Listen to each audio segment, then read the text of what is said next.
Hello everyone and welcome back to the Footy on DL podcast. As always, Dylan and I am joined by, thank God, because last week was a struggle, It's okay, man. Liam. Not as always, Liam. Not as always Liam, Yeah. evidently. Evidently. And not as always Dylan. Liam, mate, how was your week off we gave you away for the anniversary with the misso? It was delightful. It was delightful. Yeah. You tell the boys and girls what you went up to. PG version. I obviously. am not going to tell the boys and girls what we got up to. It was delightful, but... No, not even the PG version? Is there a PG version? I have to talk to her about it, but... No. No. Okay. It was delightful, man. Okay, good. Because last week was fucked. Yeah. I'm sorry, guys, but that was a struggle. And obviously, no YouTube episode because I was cooked up doing like 50 plus hours at work. Man, it was difficult, man. It's difficult. But we're here now. And that's all that matters. And Liam, we're going to start with you, mate. Yeah. We're going to get right in. Straight to the dungeon? Rip right into the dungeon. Okay. Rip it off like a band-aid. Just rip it off. It's the only way to do it. Yeah. I'll start off straight into injury news. Roosters will take no chance with Victor Radley and Daniel Tupou after both suffer injuries. Radley concussed and Tupou groin injury. I'll get into that later with the game because that was when I thought we were going to get into it then, but it's fine. Yeah, it's okay, man. And to finish it off, Souths will be missing Cook due to protocols, and Campbell Graham will also be missing, most likely concussion. Thank God. That makes this game a lot easier for us. For both parties, I'd say. Yeah, 100%. Oh man, your cat's all loud. Yeah. Your cat's all I'm loud. probably going to have to adjust it, man. What do you mean? Because that's probably going to be all throughout the episode. I mean, that's fine. Yeah. That's okay. You might just need to shut that door, bro. It is shut. Holy fuck. Yeah. Okay. Shit. That's all good, man. That's all good. Maybe the fans like a bit of pussy. Hey. I accept you even what you like. Exactly. Cool. We're not Manly Sea Eagles. Yeah. Hey, we'll get into it a little bit. I wanted to add in some stuff to the dungeon, mate. A little bit of topics, and we can talk about it a little bit. To drag this on a little bit. Transfer whispers. Okay. Little rumours. It's come out that Ben Hunt and his agent have sat down with Phil Gould. Yeah. With Gus. Yeah. Okay. Which, as we all know, you sit down with Gus almost confirms you go into the club at wherever he's at. So Ben Hunt to the Dogs. What do you reckon? I've got my opinions, but I'll let you go first. I love it. Like Ben Hunt, one of the best sevens in the game, next to one of the best upcoming sixes in the game. Oh, yeah, there's no argument there from me. We've said it earlier in the year. Yeah. And it gives them their premiership window straight away. Exactly. Like it opens it up so quick. They could use probably someone more ready at fullback, but you feel bad for Flanagan and Averillo for sure. If that's the next move, they'd be gone. Well, one would be gone, but you'd have to probably lose both realistically, and you'd have to pick up a fullback from wherever. Stephen Crichton's been linked there pretty heavily. Think of a spine of Stephen Crichton, Matt Burton, Ben Hunt, and Reid Marnie. Does that almost? I feel like that would almost propel you to not almost you'd be definite second. You feel like you'd pick the Storm. Yeah, if helps. You could be picking. You can pick the Roosters. It's gonna be tough. That's not out of bias. Sharks are more well balanced, so you can put them up there as well. But I mean, Penrith's just so solid all over the park. They'll lose a lot of people next year, but that almost makes their squad better on paper. Yeah, fucking Doggies are looking real good, man. Would be a big loss to the Dragons though. Huge. I think they're only shy of what Ben Hunt's asking price is by 150k from what I'm hearing. I think Ben Hunt only asked for 750, and they were going to offer him 6, which is still nothing. Yeah. It might be 850 or something, and they wanted to do 700. It's something like that along those lines. Where do you think they can go? I've got a rumor here of where they go if he leaves. Probably rebuild, try and find a younger halfback. Jackson Hastings to the Dragons. Was Dragons Junior? That's a good idea, man. If you're going to replace Ben Hunt with you're going to need an organising 7 that's a fucking good pick. For Monet, for Sullivan, all these guys. I think you need it. You're ideally keeping Hunt and putting him at 9, having a Monet Sullivan there. But yeah, it's a bit. It's a much better than my option, man. 100%. What was your option? My option was Kyle Flanagan. Oh, man, I With think Shane Flanagan. we're very high on Flanagan, Yeah. right? But I don't think he's there yet. I really don't. Yeah. I can't see it. I would rate Jackson Hastings high as well. If you can get Hastings, get Hastings. Oh, 100%. And he'd be cheap too. What would it be, like 500? 506? I don't know, he's proven a lot to me this year. Yeah, but he wouldn't be much. Yeah. I reckon he'd be on about, he'd move on to like, I think he's on currently now like 6. Yeah. Because he was only I think he was just shy of making the NRL's Rich 100. And I think the lowest was 6. So, yeah, he'd be on about 600. Nice. Well, yeah, I pick Hastings. I pick him up for 600 easy. Yeah. 100%. One that's now become confirmed that I had, Jackson Paulo to the Roosters. I think that's a nice pickup. More depth, obviously. Yeah. You gotta love that after he struggles at Rabbitohs, we swoop right in and we steal another one from. We stole Swali'i. Yeah, Swali'i. That's a pronunciation. I think that is a pronunciation. Hands up for going that this year. I know, fuck no. And he could be good. His frame is insane. It's just pure athleticism. He just needs more time.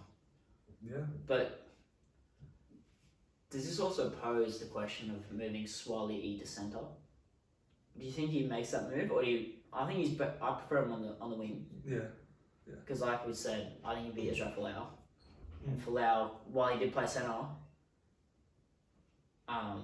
in my mind would be a much better winger. Like at red hit level, he was a winger. So I think that speaks volumes there of where Swali'i should be. Yeah, I think he's a winger. The Roosters have been a really good team. I 100%. think that one centre position where it's more Roski or Hutchinson or whoever that is, that could be that position where maybe. you need. I don't think he's ready yet. Yeah. I like to give him probably a year in reserve grade, and then we see him the year after. So I believe it's a 2-year deal. So I feel like we'll see him in that second year. Okay. But also, who knows? Robbo's a great coach, as we saw. So we'll see. But we'll move on to there's obviously been the rumours of the Knights picking up 3 people from the Super League. One of them we all know reasonably well. If you were watching Footy back then, Liam, I have no clue. Ben French to the Knights. So currently, he's a guy who scored 7 tries. I'm going to look at my computer just because I've got all the notes of Bevan. He's scored 7 tries in a single game. Yeah. While he's been over there. He's been killing it alongside Jaifield, but a lot of speedsters do over there, Quinlan, all that. 29 tries this year. He leads the comp by 4. And in the NRL, he scored 35 tries in 47 games, while I believe he was with the Eagles. Yeah, Barra. Yeah. It's a gap. It's a good get, and he'd be on a minimum. He wouldn't be a March. He'd be on like, what, 150? 200? You don't think more? Nah. Surely the Super League team would be offering more. Bring to the NRL. Yeah, but Super League would be offering more at fullback because I don't think he's playing fullback right now. But come on, I think they're offering him like 150. Yeah, maybe it is a home thing then. Yeah, it'd have to be. So He's not playing fullback. Yeah, I think he's playing wing. St. Helens, right? Yeah. Yeah. Because as a winger, what's the point? They've got enough wingers. And they do just bring in Callum Holland. Yeah. You got Ponga at fullback. It'd be good as a backup guy to have, but if it's true, it's not confirmed 100%. Texoy's gone. Yeah, but like to back him up. That's what I mean. In case Ponga is injured. Does this almost confirm Ponga to 6, which is a horrible idea. Let's just put that straight out there flat. That's a horrible idea. Does that confirm it almost? No. No? If this was Garrick, I'd probably say more like it just because he's more. He's more ready in the NRL. In the NRL, yeah. Oh, French has also played fullback in the NRL. It was a while ago, but he's also gotten bigger. At least recently, he's been playing wing for Super League, which is this year. He played fullback a lot in the last couple of years. Oh, he did. Dryfield moves between fullback and 5'8" a lot in that side. So when Jai's at 5'8", French is a fullback. Even then, so I think Callum Holland's better fullback than a 5'8". And 100%. And he's not even reached his potential. I mean, I don't even know if he will at this point. been the same for quite a while. So it is worrying on where he's going. But the other two, relatively unknown, unless you are either in England or you watch the Super League a lot. Kai Pearce-Paul's one. He's It's a 6 name. It's 3 first names. Yeah. Fuck, you know you're gonna be a good footy player. Yeah. He's a centre and back row, so he's like Isaac Hunter. Except this guy is 6'6". That's a fucking height, man. That's from memory when Daniel Tupou once came to the ground when I was at juniors at the Rhinos, and we're at the canteen. I think Tupou's about 6'6", maybe 6'5". His head was almost touching the roof of the canteen. Yeah.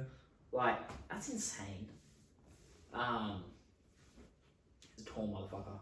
Yeah. It's like, and Kai Pearce-Paul could be taller than him.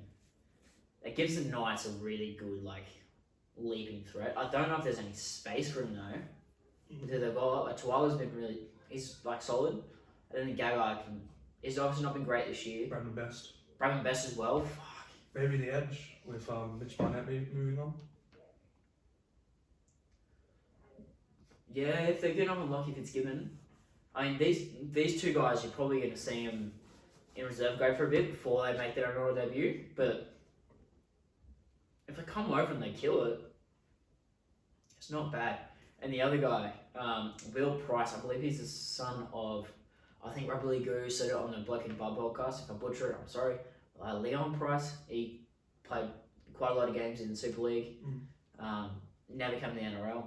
But Will Price, he's played fullback, 5'8", and halfback from Huddersfield Giants. So if you guys want to go check their highlights, Will Price for Huddersfield, and I believe Kai Pearce-Paul plays in the same team as Bevan French, so St. Helens.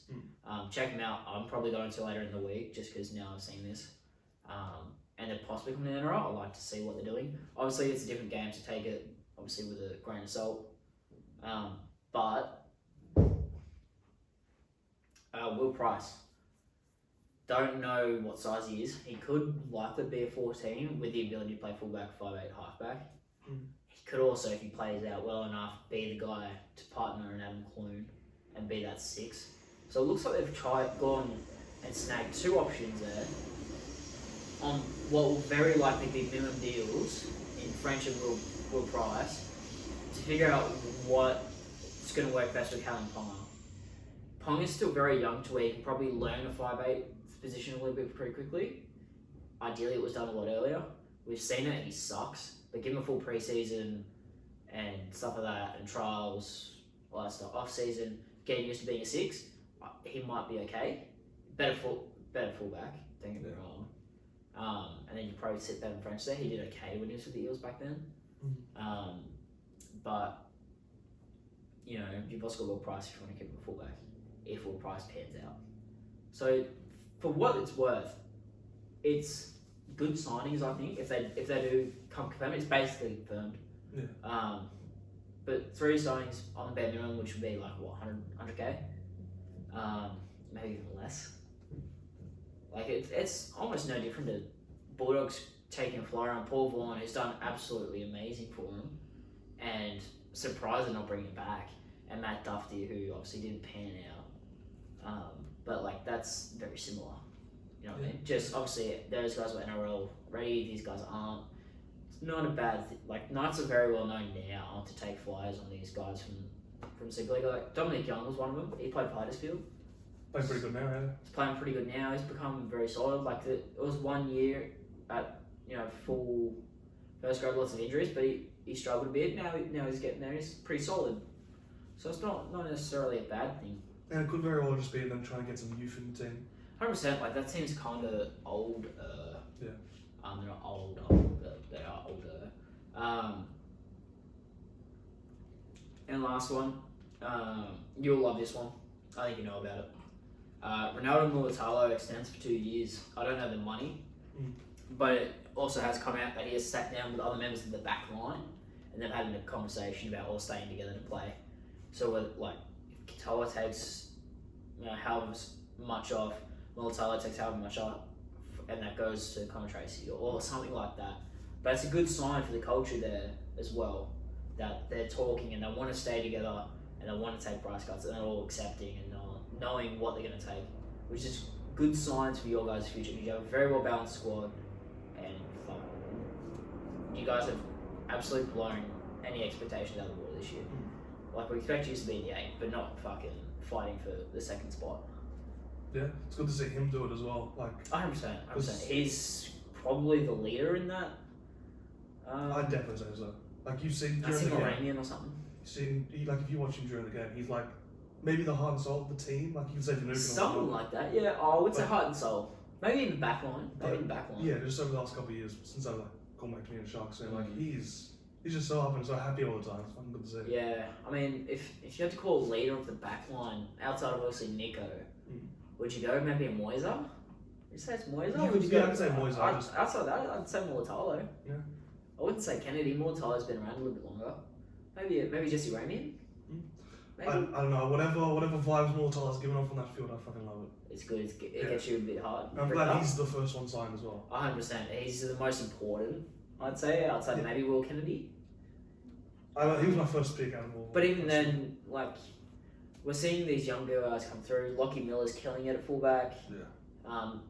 Was it Kay Dykes? He wasn't too bad. I think it was pretty solid. Yeah. Obviously not a Will Kennedy standard, but you know, there's some guys that if you can't get Will Kennedy, I think you guys will be alright. Yeah. Probably won't win a premiership that year, but that's okay. That's what this year's about, you know. Oh, I mean, you could do it, but it's hard to see many teams being full strength Penrith. Aiden Tolman's last year. He's got to go on top. Speaking of Aiden Tolman, as we all know from the earlier episodes, not on YouTube but on Spotify, I have a little, not myself personally, but my family and Tolman's family have a bit of a relationship there. And I found out some stuff about him. He is retiring. He's moving on. Yeah. I know what he was offered. From Fitzy. Yeah. They were going to offer him a player coach role. Oh, fucking nice. A little scoopy. Yeah. But Aiden has turned that down, to my knowledge, from where I last heard, because he doesn't feel like he's going to be a coach at that level, which I completely understand. I think Aiden can definitely do it. I think he'd be great as a defensive coach. I think he'd be great, or even a forwards coach. Like, I think he'd be great. But you know, if he doesn't think he's there for it at this point in time, that's okay. I think he'd be great for it. I think he'd be absolutely amazing for it at one point. But there's a lot of players, and obviously it depends on how it feels at the end of the year. A lot of players retire and go to the Super League. Now that Aiden and his family are a little bit older, I think they were talking about that was also an option. Was Super League. I kept it quiet. I don't think it's going to be one. Another option that's sort of been thrown out by someone else in my family, not so much by Aiden himself, was doing something in development with country rugby league. So being focused on developing that game, and like players like Matt Bird, country rugby league, Latrell Mitchell, country rugby league. Like there are so many Isaiah Yeo, country rugby league. Like there are these players that are coming from country rugby league that are stars now. And I still think there's a lot of play. Like there's a decent talent pool there. There's a very decent talent pool, and they don't get as much of a look as probably the mainstream like regional, not regional, metro players would. So having someone like Aiden there, develop, which I think he's the only player ever from where he grew up and played to make the NRL. There's a couple others like in my family that were close, like not New South Wales Cup, but like in the lower development systems that just phased out through injury or through moving on to other careers. But I think it's the only other one, and the closest you'd have to would be next to him would be Greg Inglis, but he was Barraville, I think, which is still New South Wales, but a little bit further up to good old Kepsy. So, or Smithtown Tigers or whatever it is. Yeah. So yeah, that's more of a scoopy on Aiden that I don't think many people know. But yeah, not that it's going to be clipped and going anywhere, let's be real. Oh, it could be, man. No, it could be by us, but that's probably it. That's cool. I've got a couple more. David Feeder being offered a 2-year deal extension, $750 a year. You know, like, here's the thing. David Fitter's not been... I've got to phrase this carefully. He's not been terrible. No. It's the price tag. Yeah. It's a price tag of 1 point whatever the fuck million. It was like 1.1 M's or something like that, right? And that's determined of like how Fitter's going, which isn't the case. If you take his price tag away, and you look at his stats, I don't have him on me. If you look at his stats, they're not terrible. Not terrible. And for a guy that can still break open a game for you, 750k 2 years is very good. And now you can use that money, which would be what? Like maybe 300? Yeah, about 300, yeah. 260k or something like that. You can use that and give it upgrades to players that you're going to struggle to keep. You know? So that's good as well. I mean, they're probably used already on like Sam Verrills and Kieran Foran, but you're probably going to need to keep Brimson, probably going to need to keep Campbell. Realistically, let go of Campbell, but that's just me. That is just you, man. I've got 2 more upcoming like potential signings for the next couple of years. Bronson Cherry can talk to other teams November 1st, or is it November 1st? Oh, wait, it is November 1st. Yeah. I don't know if you want him back, man. I think he's blown it. I think he's absolutely blown it for himself. This guy has, you know, he was so promising when in his rookie year. Yeah. But now with the steroid cloud, like, do we know if it was like? There's so much cloud in anyone's judgment over like how good he is. You know what I mean? Because I think he's still going to be great. It's going to be great no matter who picks him up. But fuck, I just don't know. I don't know who's going to want to bank on it. You know, like fuck, maybe the Tigers. Maybe the Warriors. Yeah. Oh, I don't know if you go to New Zealand. I think he probably has to. Yeah. I think that's probably one of the only 2 teams off the top of my head that could possibly like want on him. Bulldogs don't. They've got 2 great centres. I don't think he plays center anymore. Have you seen him? He's pretty big. So he's on steroids again. Either that or he's been living in the gym. And I think he's just been living in the gym. So he's on steroids again. I don't know. You can kind of I'm calling it. I cannot tell. But I'm just going to say he's on steroids again. It's probably not true. I'm sorry. Like, it's just like, he had so much potential, and this is obviously like, so many players' dreams is to play NRL, and he threw it away, and it was so promising. You know what I mean? Like, he's wasted. How many years was he banned? 4, was it? 4 years or something? Like, that's 4 years of your career. 4 years of your life. That's tough.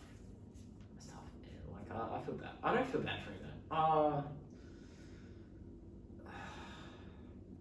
I feel bad that he's lost 4 years of his career that could have been spectacular. Yeah. And he could have been this big star. Big Rooster star. I wouldn't be a Rooster. He was linked before the stuff came out, if it helps. No. No. Yeah, you wish. No, Morris was much better. Thank you. Yeah. One more, Josh Reynolds has been come back to training trial. Training trial, yeah. No, training trial. Training the off season. I like it. Yeah. I like it. Like, what's the worst that can happen? Nothing. It's just training. It's just training. Yeah. You know what I mean? And we saw with Tamara Martin with the Broncos, and he became such a big important part. Like, fuck, Reynolds at 14 on a cheap deal isn't bad. Like, he brings up Bulldogs DNA. And if he's former captain. And apparently he's been bad in HFC, but if it is just has he been bad in HFC? That's what I've been told. I don't know. I don't watch Super League. Neither. There's not enough time in the world. But he's a heart and soul guy. Like, maybe it's not a player you're gonna be signing. It's even if he's in your top 30 or whatever it is, like, he doesn't have to play. No, it's having him around the club. It's culture. Exactly. You know, like we've been saying it. The Bulldogs need now some Bulldogs DNA. That's why I recommend Jim Dimmick as a head coach option. They've obviously gone elsewhere. But bringing in Josh Reynolds would by far and away do that as well. Most definitely. Even if it's just in New South Wales Cup and can train with a first grade squad, like that's going to do something. Yeah. Especially for guys like Flanagan to go, oh shit, like this is when they were last good. Like he won them a premiership, you know, with Hod. Got in the grand final list, yeah. Didn't win it, but got in the grand final. I thought they Two, won. I think. 2 grand finals, no. I swear they Lost won to Storm and Souths. 2 different years. Oh shit. Yeah. Oh. Well, okay, I thought he was a premiership winning half. I'm wrong. He's an Origin winning half. Yeah, Hodgkinson. Yeah, I'm pretty sure he's an Origin winning half, so that's something as well. That's arguably better. I mean, He ended the streak. I don't know about that. He did end the streak. That's huge. That's huge. To be the half to do that, like, you're going to be remembered for how long. I mean, until there's another streak. Until there's another Until there's another streak. You Let's not jinx it, man. Yeah, Being that just one, let's not jinx it. Anyway, that's the news, man. That's your news. We got No, more I've news. got no more news. We got no more I've news? got no more news. I've dropped all my news. Oh, cool. So we'll get into a bit of review, eh? Yeah, we can. Review. Tell me the round that was. Like mine. Round that was. Round And 24. fuck, what a round it was, mate. Should we start with the first game of the round? That would make sense, man. Okay, yeah. Let me move this down. Okay, so obviously the big one. Fuck, it's tough to watch this game. How tough was it? It wasn't actually that tough for me. It was pretty tough for me. Yeah. Honestly, fuck. The Broncos 6, Eels 53 at Suncorp. I was watching the first half pretty vividly, Yeah. like pretty intent, and I was like, afterwards I was like, after the field goal, I was just like, fuck, okay, they're just taking the piss. Yeah. Shit, this is insane. Like, I can't even say that this is the Eels, like, sign that they're gonna win, because the Broncos have just dropped off. Real bad. Like, to put it in perspective, I've taken down the notes. I'm gonna look at the laptop again. They've conceded 113 points in 2 weeks, and have missed over 100 tackles in that time span. They missed 52 this game. 52. On top of 15 errors and 8 penalties conceded. That's a fucking shit game. If you want to, That's bad. If you want to keep going by the stats, the possession 38-62 Eels way, completion 75 to 77%. So that was close. 118 runs to 211 runs. So Eels fucking clapping there. 52 missed tackles, which you brought up, versus 23 missed tackles, and 15 to 14 errors. So there were stats where they were similar. It's 15 errors. Yeah, 15 to 14. Yeah. Eels had 14 errors. Yeah, like, I mean, the Eels didn't even, by looking at that, Eels didn't even play their best game. They definitely phoned it in. There was the second half, there was a 10 to 15 minute window where they were just Eels of, like, they lost the Tigers. 100%. The Eels phoned it in after the second half, because they knew, like, obviously it doesn't help what I'm about to say. Adam Reynolds goes out within, like, first 10 minutes or whatever it is. Then Kirk Capewell has been playing like shit for so long. I believe Bloke in a Bar had all of his, how many missed tackles he was making every week. Yeah. Actually, you have your phone on you, because you can look it up. If you can, please, sir. Like, he's been missing quite a bunch over the last couple of weeks. Not just this week, couple of weeks. So if you go on like fantasy, look up Kirk Capewell, you'll be able to find it, I'm pretty sure. Yeah, a bit like with my internet. I'll come back to it. Come back to it. I believe I was still talking about the Eels and Broncos, but like, obviously, I'll go back off of my tangent. Adam Reynolds was out injured very early. They're obviously missing Selwyn Cobbo, so they missed a bunch of spark. They just seem to be lacking leadership right now in this run. And you can't help but tinfoil hat on, think this is extremely got something to do with Carrigan's suspension. It's very well coincided with it. Considering he's like that big leader. 100%. In the pack as well. In the middle. But it doesn't mean, like, they're struggling everywhere. Reynolds hasn't been playing that good. Capewell's been playing like shit. Mam's dropped off. Mam's struggling a little bit. But I think that's, people sort of found him out a little bit. Yeah. He's a rookie. He's still a rookie, and you're going to target a rookie. Now, like, his defense, they found him out. Just keep going at him, he'll make a mistake. Which, like, he's a rookie, it's going to happen. Especially when you're running, like, people like NAS at him consistently.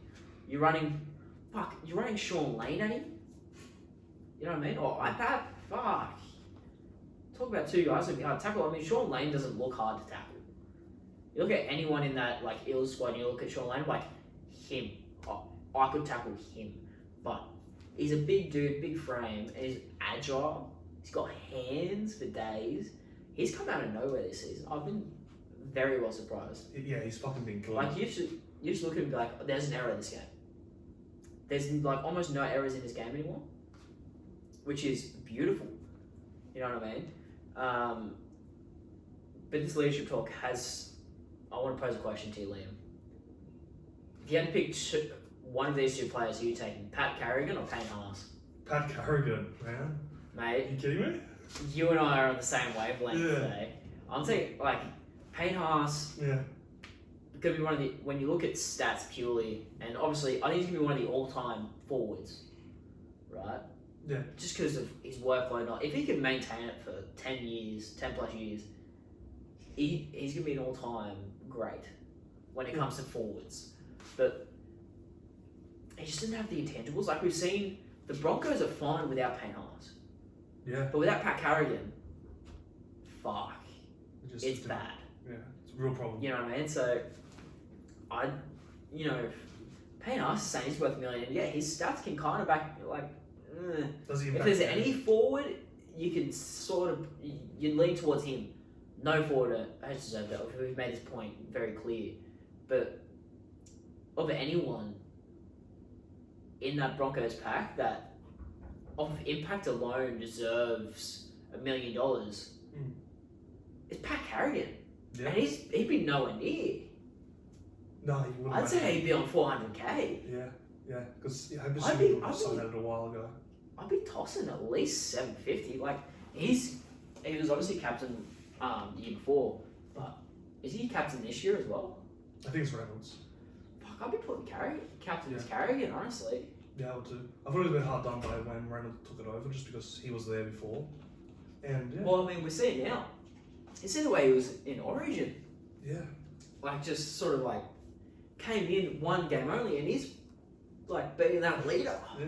You know what I mean? Well, Like that's future or a Queensland captain. bro. He's gonna be an insane Queensland captain. Yeah. Anyway, back to Capewell. He had like two rounds off, which I think was 17, 18. But since he's been back, this is how many missed tackles he had: 6, 5, 9, 6, 3, and 7.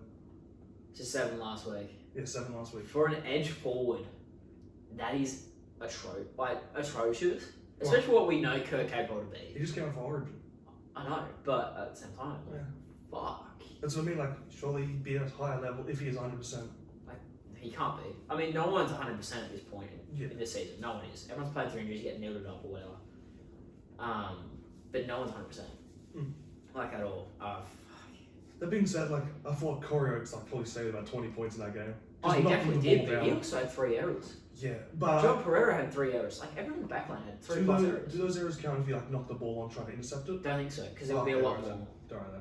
Oh, maybe. Because I feel like he did a fair few of those. Well, he had 3 errors total. Yeah. I think Kempy was saying.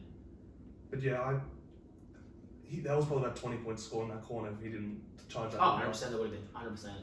If they want positive, there we go. Yeah, I don't really have a positive for Broncos. Like, their hookers are a big problem as well. What's going on there? Yeah, they don't pick one and stick with it. Like, in that run they were successful. They had Billy Walsh is starting, and was it Corey Pakes? Pakes off the bench, I believe. And it came out in that period that they're willing to get rid of Jake Turpin. Right? Yeah. So what do they do this game? They start Jake Turpin. I think that Billy Watts is on the bench. Corey Pace is nowhere to be found. I don't think he's injured. No, it's probably not injured. It's just...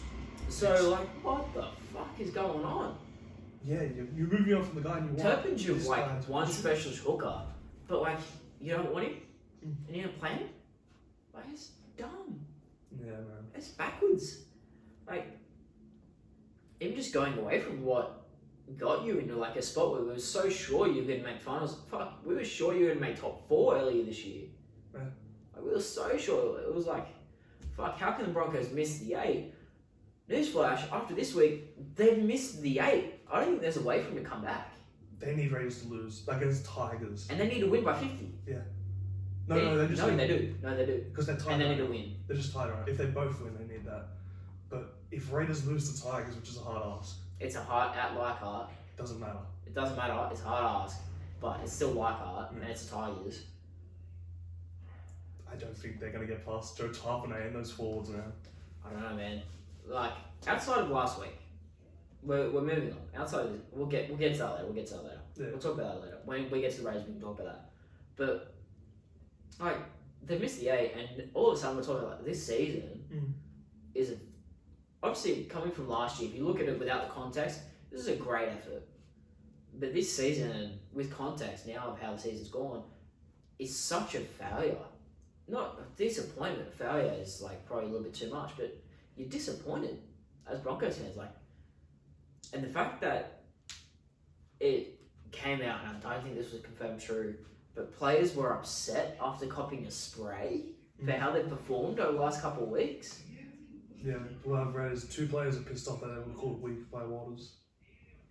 Fuck, I'm sorry, but after that, and you go off of how the Broncos used to be back in the heyday, you fucking up 113 points in 2 weeks. Yeah. You're weak. Like, I'm sorry, unless you were singled out as weak. Fuck. Which also, I don't mean to like. I don't think Kevin Walters, would do that. I think Kevin Walters would single out a singular player. He'd be like, guys, you've been weak. No, I think it was the whole team. And it would have been the whole team. Up, yeah. But 2 players, I hope it's not true. But if it is, fuck. If it comes out true, I'll say more words on it. But since then, Pat Carrigan has come out and said he's back to coach. Which is great signs. Yeah. Great signs, because he's the leader. And the coaching climate right now, like, you don't want to start dividing a locker room of a coach. Well, someone already has. But with that, we'll go on to Para. Yeah. And fuck, what a game they played. It was just clinical. Yeah. Clinical. Like, yeah. Again, we've always spoken about Sean Lane, how he's sort of coming nowhere. Dylan Brown. Yeah. Probably being the best 6 this year so far. Monsters. Consistently, yeah. Probably been the best 6. If you take him overall, Munster. Yeah. Like, as in like how they are just at their best, you go Munster. But if you're looking at just this year, you've got to put Dylan Brown in there. Yeah. You have to. Definitely. And Sean Lane's a big part of it. Someone threw up, I can't remember who, might have been Guru, that Sean Lane as a smoky for the Aussie squad in the World Cup. Man, I don't hate it, but I don't hate it. There's so many people there. Yeah. Like they ran him out. It was Guru. They ran him out Bloke and Bar. Like the names, and I was just like, fuck. As good as he's been this year, fuck, I don't see it. It's crazy to think like Samoa and Tonga have so many people I probably would have picked, but we still have such a fucking deep team. It's so deep. Yeah. And we were saying like second row is a tough spot for us. Yeah. Like fuck, Jeremiah Nana, it's Nana now. Yeah, Nana. Jai Arrow, Hudson Cam Young. Murray, Hudson Young. There's more. I can't think of any. Angus Crichton. Superstar Wade Graham. Yeah, no, Tyson Frizzell might get the spot because he's been coming to you. Yeah. Tarek Sims, if you want to do that as well. Yeah, exactly. And then obviously Sean Lane. Like that's 8 edge rollers. That's what the mine is Felice Kofusi, who's going to play elsewhere. Yeah. For another nation. I think it's Tonga. I could be wrong. It's either Tonga or Samoa. But he'll be playing for one of them, and then fuck, there's a lot there. There's a lot there as well. I'm gonna go on. I picked out 2 players, mate. This one, I've got the stat ones here. I've probably got one the same. So I've gone Sean Lane. We've already spoken. You've gone Sean Lane. I did not go Sean Lane. So this guy ran 153 meters, 50 of them post contact, 13 tackle breaks, 1 line break, 4 offloads, 1 line break assist, and 1 try assist. There's a chance we got like 5 different players here. Probably. And we're gonna just flex on how good 5 players were. Go for it. 100%. Who's the second guy? If he wasn't the best player this round, he was definitely the second. I've gone Gutho. Yeah. 2 tries, 2 try assists, 189 meters, 67 post contact, 5 tackle breaks, 1 line break, 1 line break assist, and 6 offloads, which is insane. Yeah, definitely. It's insane workload for a back. Personally, 6 offloads. I think I haven't been bagging Gutherson, but I've never been a fan. But this is definitely the best game I've ever seen. Oh, 100%. That, like, I'm not super high on Gutho, but I'm not super low on him. I think people put him a bit too high in their fullback rankings, which we may get into in the season. I don't know. We haven't planned out what we're going to do in the off season just yet. Yeah. But like he's got so much potential there. I mean, he played Origin last year for fuck's sake. Like he's good. He's good. He's good. It's just we got a lot of good. It's so much consistent. Like he's so consistent. You always expect the same thing out of him, and he's exceeded that expectation this week. Yeah. or last week, which was fuck. It says something. You go on with your guys. I got the 2 props as well. RCG 17 runs, 184 meters and 2 tackle breaks, and Bolo 18 runs, 160 meters, 2 tackle breaks, a line break, and 2 offloads. That was probably the best they played in a while, especially with Bolo. Yeah. Bolo, he was struggling a lot in the last couple. He must have been injured, because he was pretty bad in the last couple of weeks. Yeah. But last week he was outstanding. And this is the thing, we named 4 players who fucking played out the skin. They still have Bubbly, the halves, Moses and Brown. Opportunity's playing pretty damn good. Opportunity's very Pensini's been great. Pensini's been quietly achieving. I was going to mention Pensini, because I was just like, let's highlight how like good he's been as a rookie. Like, I guess technically rookie, but no one's really talking about it. He's just been very solid, and that's what they need in their centers. They're just solid. If he is a rookie, I was going to mention for the Eels rookie at the end of the year. If we do that, I don't think he is. Damn. Oh, we are doing that. Yeah, we are doing that, but I don't think he justifies. Yeah. We'll figure out our criteria later when we actually plan out that episode a bit more. But because the off-season content is going to be more planned out, I think. Yeah. Actually, I've got an idea how to plan out rookies and whatnot, but okay, we'll talk about off pod. But yeah, this Eels team when they're all firing, man, they can take it with them, which they might. They definitely have. And here's the thing, like their finals is having up how long? 4 weeks. Yeah, 4 weeks. Yeah. So they're going to play 5 weeks worth of finals. Technically, because this week coming, they're fighting for that 4th spot, and I think they fucking want it too. Yeah. Just quietly, like Cleary back for 1 week, and like it'll be his first game back, and obviously knowing what the rumours are of the team list, where they're suspected to rest 13 players this week. You have a fully rested Penrith squad. Yeah. If there's one team to fucking do it, fuck, Para's one of them. What about... Para's the only team that's beaten the Storm and Penrith this year. Yeah. Think about that. And I'm not going to count the second game, I'm talking about the first Penrith Eels game. Those games against Storm and Penrith are fucking good. 100%. They somehow get up for it. Yeah. They get up for it, and I don't... It blows my mind. Yeah. Like, I still don't think they're in the top 2 for winning a premiership, because I think a lot's got to go right for them. But I put them in 3rd or 4th. Yeah, and what I love about it is if Eels do beat Storm this week, man, we're 100% certain it's going to be Souths Sydney 2 weeks in a row. Yeah, I know. Yeah. That's the thing. Yeah. So the finals is going to look fucking It's going to be good. But every round. Yeah. It's a big one. But we'll move on to, I know I don't have much to say about this next game. Panthers 46, Warriors 12, Penrith take home the JJ Gillum Shield, the minor premiership. In this one, and I mean, is there really much to say about this? Like, it's clinical Penrith as always. Yeah. Like I think in this one, it shows that like how much they're gonna miss like the players that are leaving. Coruscant, kick out. They're gonna miss him. Like kick out's become so much better this year. Like he was great before, but he's become so much better this year. He's gonna make that Bulldogs edge so scary. Yeah, with Fox and all that, and Burton. Holy fuck. Yeah, he can play make a bit now. Yeah, fuck. And then it'll probably be what, Shop? Oh, Shop. And Shop there as well. well. Shop, Burton. And kick out. That's a fucking good edge. And then Avarillo floating in there. Yeah. Fuck. If they're throwing Steve Crichton floating in there. That's a fucking good. That's a. We were talking earlier in the year how Pangai Jr. Yeah.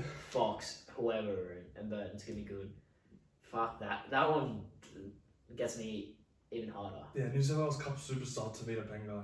Yeah, 100%. Fucking hell. He's on like 900k and playing New South Wales Cup. That's insane. Had a good game. Tied for the best team in the league last week. Good on him. I don't even know. I don't need to know about that. Yeah, look. The Warriors tried, but there's no way they'll win. Like, what else did we expect? Yeah. Sorry, but like, what did we expect? You know, like, this is going to be a blowout. This is going to be a big game. No, I've got some stats here. Because that's probably where you expected it. Penrith 54, Warriors 46 on possession. Completion, sets 39 to 34, so similar there too. Post contact minutes 608 meters to 397. That's where they've lost it. Like they just can't stop the big man. It's not passion in the middle. It's all the we say it every week, but it's the pressure that Penrith put on your teams. Yeah. Which is so tough. And like if it wasn't for them making how many errors in the Warriors 20 at the beginning, like it'd be even bigger, you know. And once they cut that out, you knew they were gonna. Once they got a couple tries in, you know.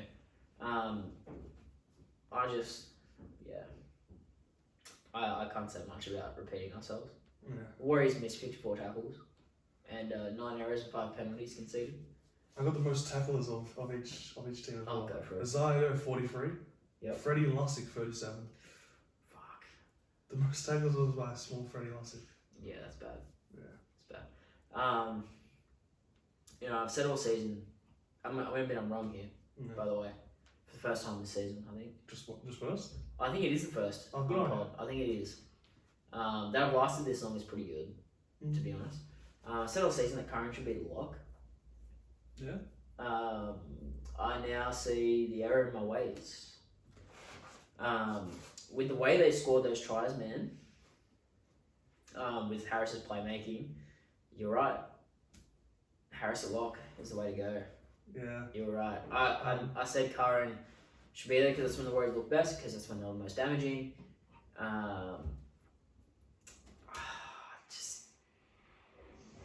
Harris has so much more to offer.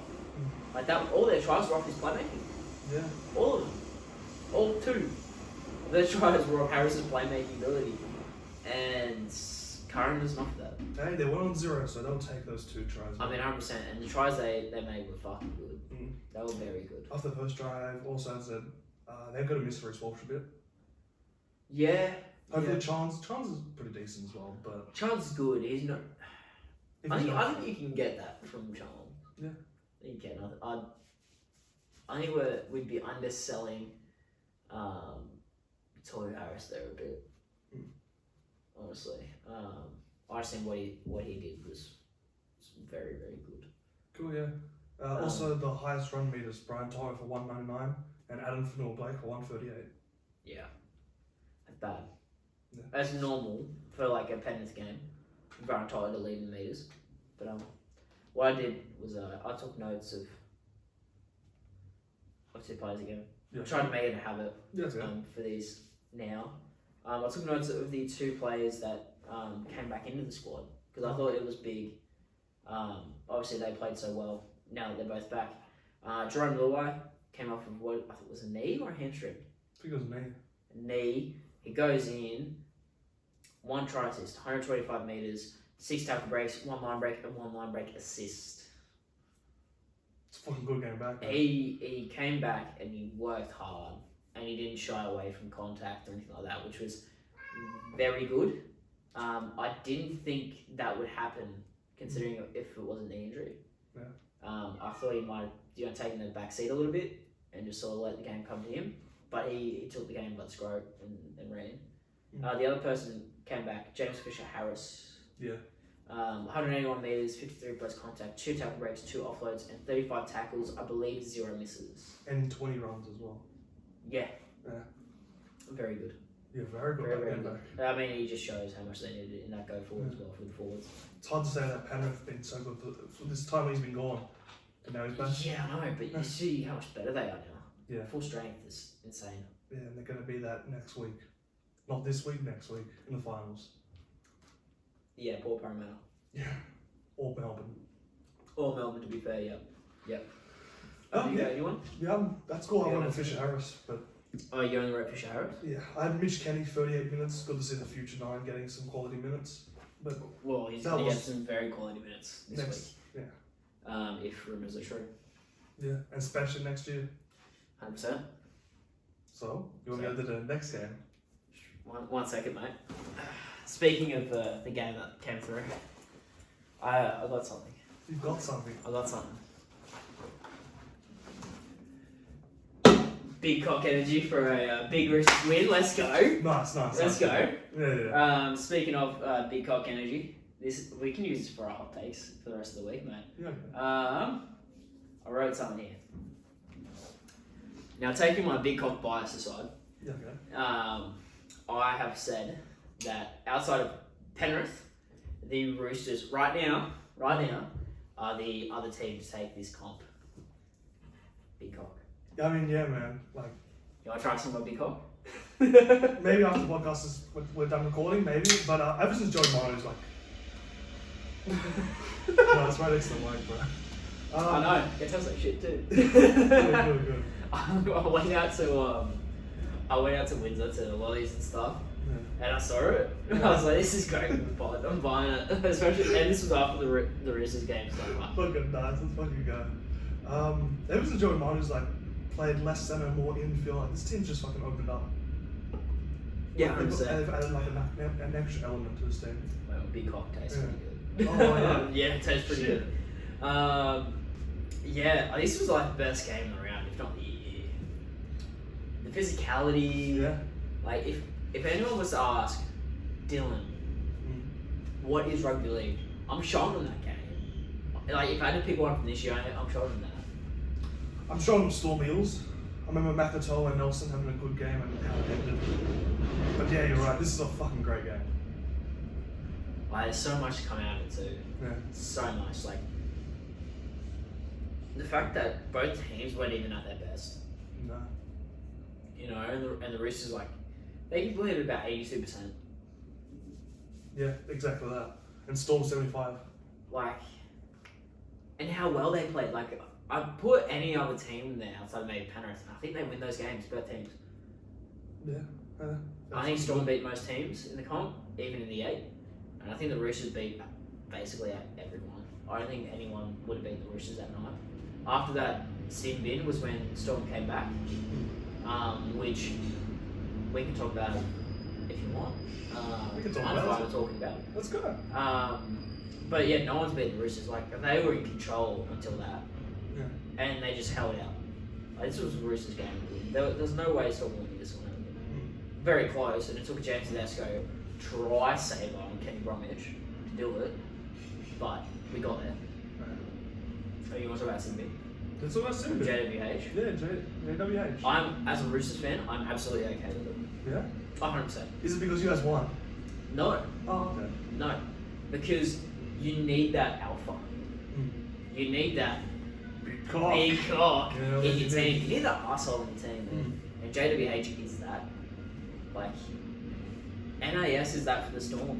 Yeah. You know? So like, they've got... It's just that the bigger arsehole one. Yeah. He had a bigger cock. Cool. Yeah. You know, playing for the Cocks. So you were fine with how Nelson like landed on his elbow on a couple people? Oh, fuck no. I think that was okay. bad. Yeah. Because... JWH got the sin bin for like a mini headbutt, right? I think Bradley may have gotten like a charged for that too, if I'm not mistaken. But like, they showed it. It was on the back of the newspaper, bro. Yeah. It was on the back of the newspaper of Nelson and Sofa Solomon grabbing like Swali by the jersey, forearm here, coming down his head, and he's looking dead at him too. Like, you knew exactly what he was doing. Yeah. And the fact that didn't cop anything, like, oh, I mean, it did. It did get charged, but But like, he's not having any time off. speaking of that, NAS has been charged 5 times, almost all of them dangerous contact or contrary conduct.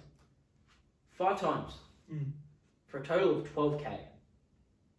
Not a suspension inside. Anyone else does that, honestly, and it seems that isn't the Storm that's been absolutely decimated this year. It's a suspension.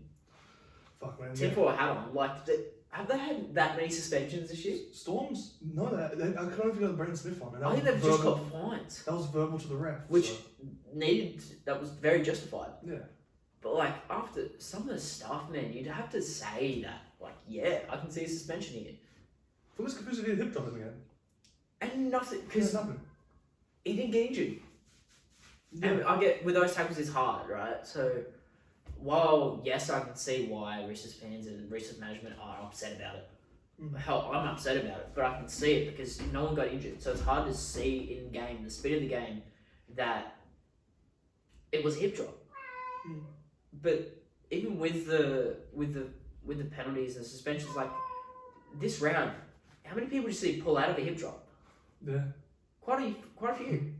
Like it's working. Yeah. Sure, some miss, but you're also always gonna have people like Felice Kafusi doing hip drop or rolling someone's ankle or being a fucking grub. Like that's just part of his game as well. No one really notices it because it doesn't get pulled up, but it's in his game. Yeah, he's not getting punched right, why would he stop? Exactly.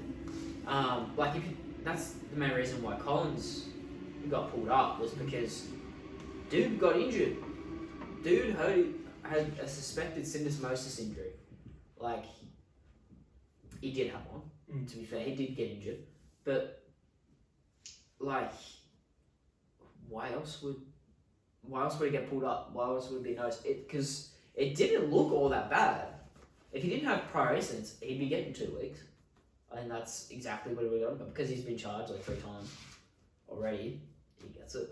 Which still, he's been charged 3 times before, he gets suspended for 4 weeks. NAS has been charged 5 times and he's caught nothing. Yeah, man. Like, you can't not look at that. Like, you can't just turn a blind eye to one guy. All it says on NRL.com is contrary conduct, I believe. But still, to only be fined each fucking time is insane. Yeah, the fine's gone up, but clearly it's not working. You gotta suspend the guy. Yeah, definitely. You have to. Like, fines aren't working. Dude probably gets paid $500K. $12K is not that big of a fucking deal. Yeah. Or a whole year when you think about it. A game's much bigger, especially at this time period. 100%. Yeah. 100%. Especially how important he is to that squad. Yeah. Look at the way, he's now he's the alpha in that pack, and also the way the game plan where he's running at halves, he can bust through that line any time. He can break open the game. I think there's a lot to go on there, but yeah. Speaking of the Roosters, missed 40 tackles and conceded 11 penalties. As to how bad they were, they could do so much better. Thank fuck for that scramble defense, man. Oh, bro, that was... And David Super was injured. Yeah, pretty early on. Pretty early. He went off injured. And Swally went to the other wing. Marnie goes to the other wing. Angus Crichton plays at centre. Yeah. Drew Hutchison is the other centre. Almost no one in our back line was playing their own position except Tedesco and the halves. But, and we won. Yeah. And they're missing Papanews and a couple forwards. And Sano too. Oh, Graham Smith. Yeah, but their centres are pretty good. Graham Smith. Over young Tony Mapea, yeah, but you've still got Justin Nolan. Yeah, Justin Nolan's pretty damn good. Yeah. Well, let's talk about the Radley concussion. Yeah. What was how would you describe that? Because it was bad. Are you talking about the actual hit or the effects of him on the ground? The whole thing. I thought the hit was fucking... you didn't see it until the replay, but when you saw the hit, you're like, oh no, and then you saw him kind of seizing up, and that was terrible, man. I, dead set, yeah, not lying to you, was almost in tears. Yeah? Yeah, because Radley is such a... Even if you're a Rabbitohs fan, everyone loves Victor Radley. Yeah. Everyone loves Victor. He's such a fucking... he's such a larrikin. He's such a funny guy, good bloke from all accounts, right? And obviously, because you see someone convulsing like that on the ground, it was very confronting. And I am honestly disappointed that they had the cameras on him for so long, convulsing and all that. I think whoever was leading in the production truck or whatever should have been like, commercial, straight away. As soon as I saw that, like, fuck, commercial. That's... I know they say no ad breaks or whatever, but Channel 9 might have done it, but Fox League definitely didn't. Yeah. I think that's a fair enough example to have a commercial. I think most people would be okay with that. I was thinking, obviously, concussion. I was like, fuck, am I seeing this guy die? Yeah. Is he dying? Maybe Is he going into shock? Like, Michael Morgan I was a few like, years ago. Alex McKinnon. I was like, are we getting no? I was like, no. Someone, like, to be fair, Alex McKinnon, dude was a relative nobody. Yeah. When it came, like, he was a fringe first grader. He was solid. Yeah. Solid first grader. Victor Radley is very integral to this Roosters side. Guy who actually would have made reps and is going to be a very focal point to the England side in the World Cup. So, yeah, like, it was bad. It was bad. And knowing, like, obviously us all know Victor as, like, a player, not as a person. And from what we can gather as a person himself, if he's not showing any symptoms, he's going to want to play this week. I don't think it's a good idea. Play him next week. Play him next week if we have to. Oh, we do kind of have to. But if he's all good, not showing symptoms, play him next week. He's also likely not going to tell anyone he's got symptoms. Hard an Englishman. Not even. That's just the way he is. I think he's that old school type of player and person in that sense. But to be honest, I know that as a footy player, like, it is different when you're at that level, but we don't need to win this year. We don't. It would be nice to go further into the finals. But if we lose week 1, am I upset? Is it a failure? No chance. I don't think it's a failure. Look, how hard is it to win a comp? Yeah. It is so hard. Penrith's at their best. This is the last year Penrith will be at their best too. Exactly. Yeah. Like, we're going against Penrith, and sides are getting better. So much better. I don't think there was...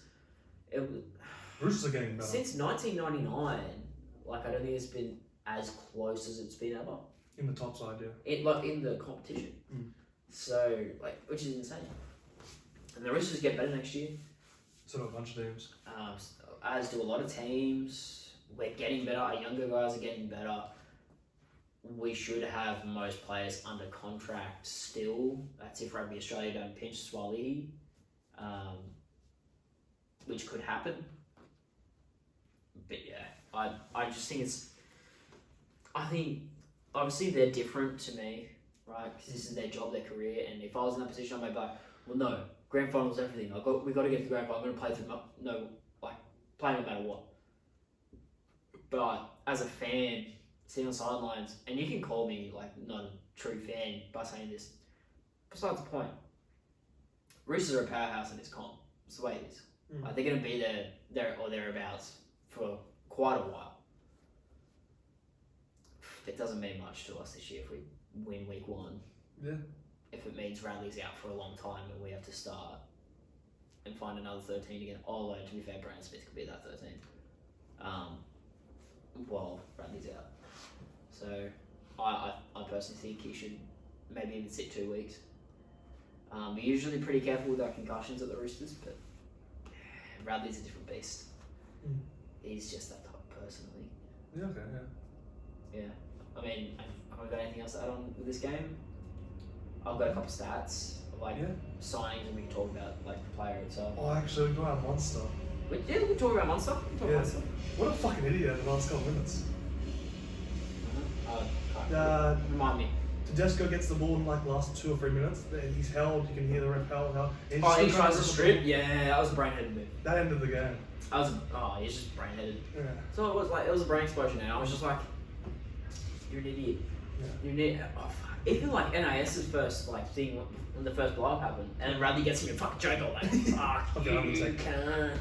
Like, NIS knew what he was doing, bro.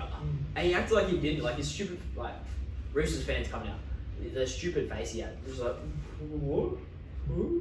And he's just like holding the guy and dragging him back. I'm like, dude, what are you doing? You know.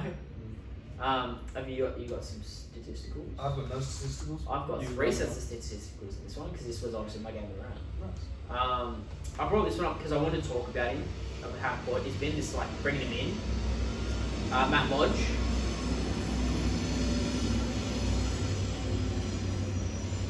Fuck those trains being loud sometimes. Yeah. What the fuck? It's okay. You need something open? No?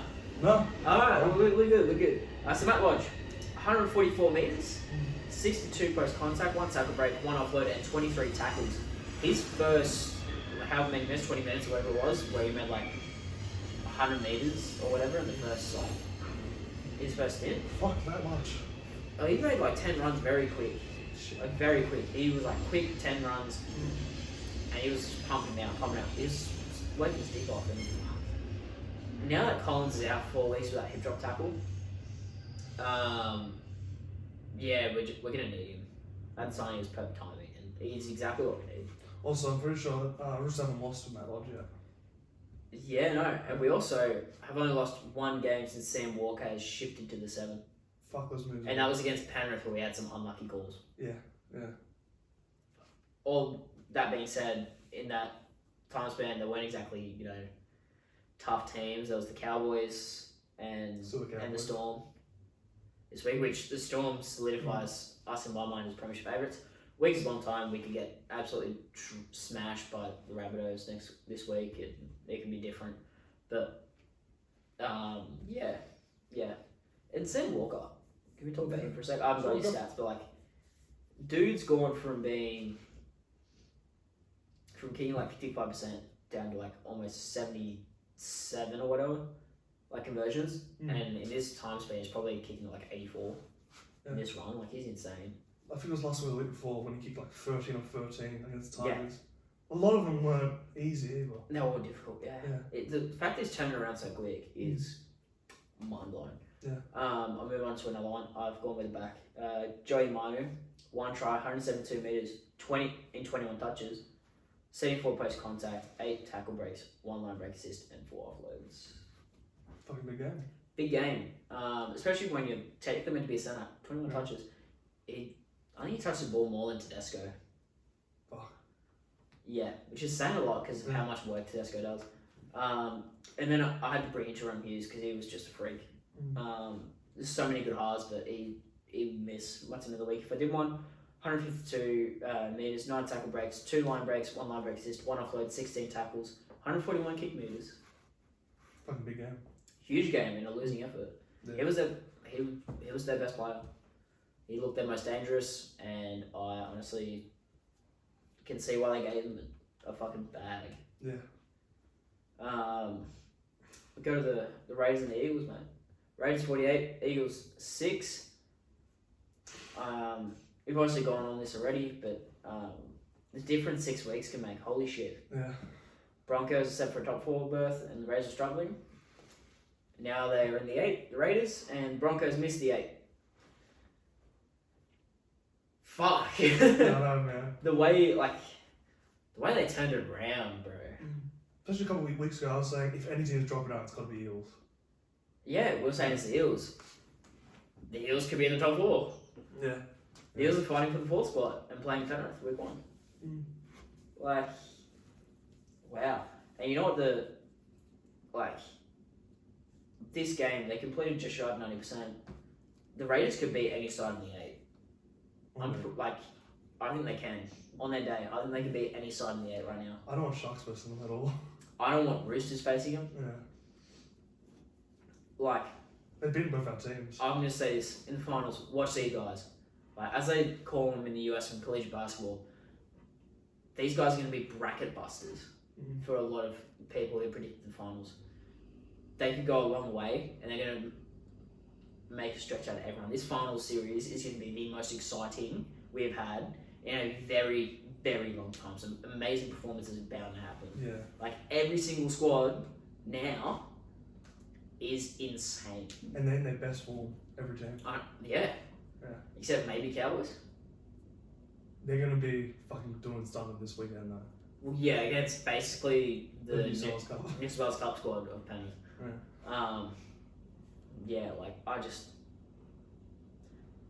I'm so excited for it. What a way to kick off the first year of footy on DL, eh? Yeah. It's going to be good. Yeah. So the Raiders Manly, 56 to 44% Raiders way, and 88 to 72% completion Raiders way. Yeah. At the other start of the season, I was saying that Raiders defensively have been great, but offensively they can't really kill a bunch of teams. Well, this isn't how they normally win games. They normally are a grinded out team. We're going to play to your level and just squeak by up. But they smashed them this week. This was the most points I've seen them score ever, I think. Yeah, probably, yeah. And the thing is, they've got a squad to do it. They have the squad to do it. They have the offensive power for sure.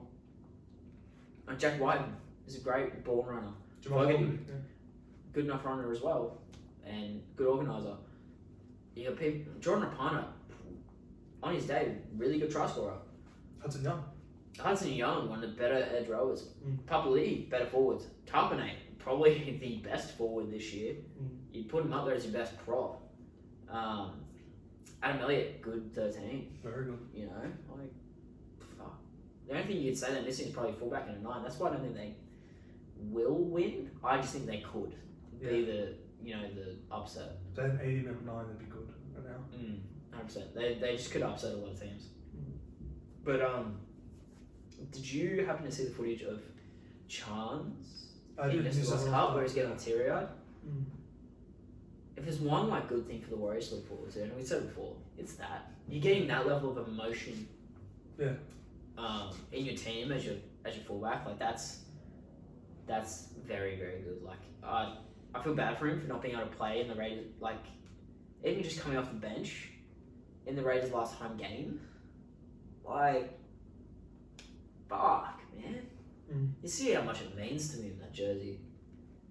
It had to be hurting him. I know he's going back home to New Zealand, but you can see how much it hurts him to be leaving. Probably the apex of his life. He played in the grand final for the team. 100%. Who knows what he'd be doing if it wasn't for them. You know, so I do feel bad for him. For sure. And what he was brought in because they wanted to test White at 6 as well.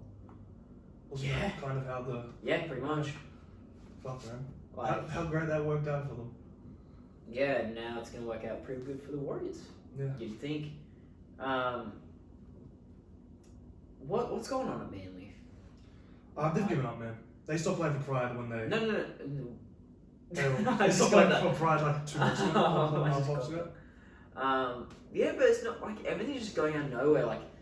Money to Power, if anyone saw his Instagram story, one of his family members put a compilation of every time they used to Power as a decoy and he throws his arms up in the air because he didn't get the ball. And he left it on his story for 24 hours. That's grasping at straws as to that's the problem. But also, I think the Pride thing's had something to do with it. There's people calling for Des Hasler to lose his job. That's fucking bullshit, man. Which is... Your season's not that bad. You've lost Tom Trbojevic. And they need to stop relying on one player. Pre-Pride stuff, they were top 8 squad. They could have... They've lost every game since. That's what screwed them. 100%. They've got a decent enough squad. I think what's got to happen... they're losing Foran. Yeah. They played like shit in his last game of Brookvale. Shocking. Yeah. Absolutely shocking. And now, they're not even turning it up for him. No. For his last jersey in Manly. A Manly legend, you'd have to say. He had a pretty bad game this week, but every week this year, it feels like he's been the most consistent guy. Yeah, I think he's been their most consistent guy this year. Yeah. Outside of maybe Garrick. And Cherry Evans, maybe. Oh, yeah, true. But you expect that from them. You don't expect it from Foz. Especially considering the form went before he came into Manly. Yeah, 100%. 100%. I think heading into next year, if you're Manly, you got to start looking at your squad. Because I'll bring it up later when I go over stats of you've had Garrick come in at fullback and you guys have been okay, and he's performed really well. I'm going to spoil it now. Kohler came in at fullback this week, played extremely fucking well. I thought he was good. I was really good at fullback. Which speaks volumes. I think he looked pretty decent last week as well against Sharks. The fact that you guys are so reliant on one player, Tom Trbojevic, but you got these other guys who are filling in really nicely, I think that speaks more volumes to your whole squad than just needing one player. Tom Trbojevic is great, and you could pay him $1 million. No one's going to bat an eye, except he's injury prone as fuck. He's had one good season in his whole career where he's not been injured, I think, since making his NRL debut.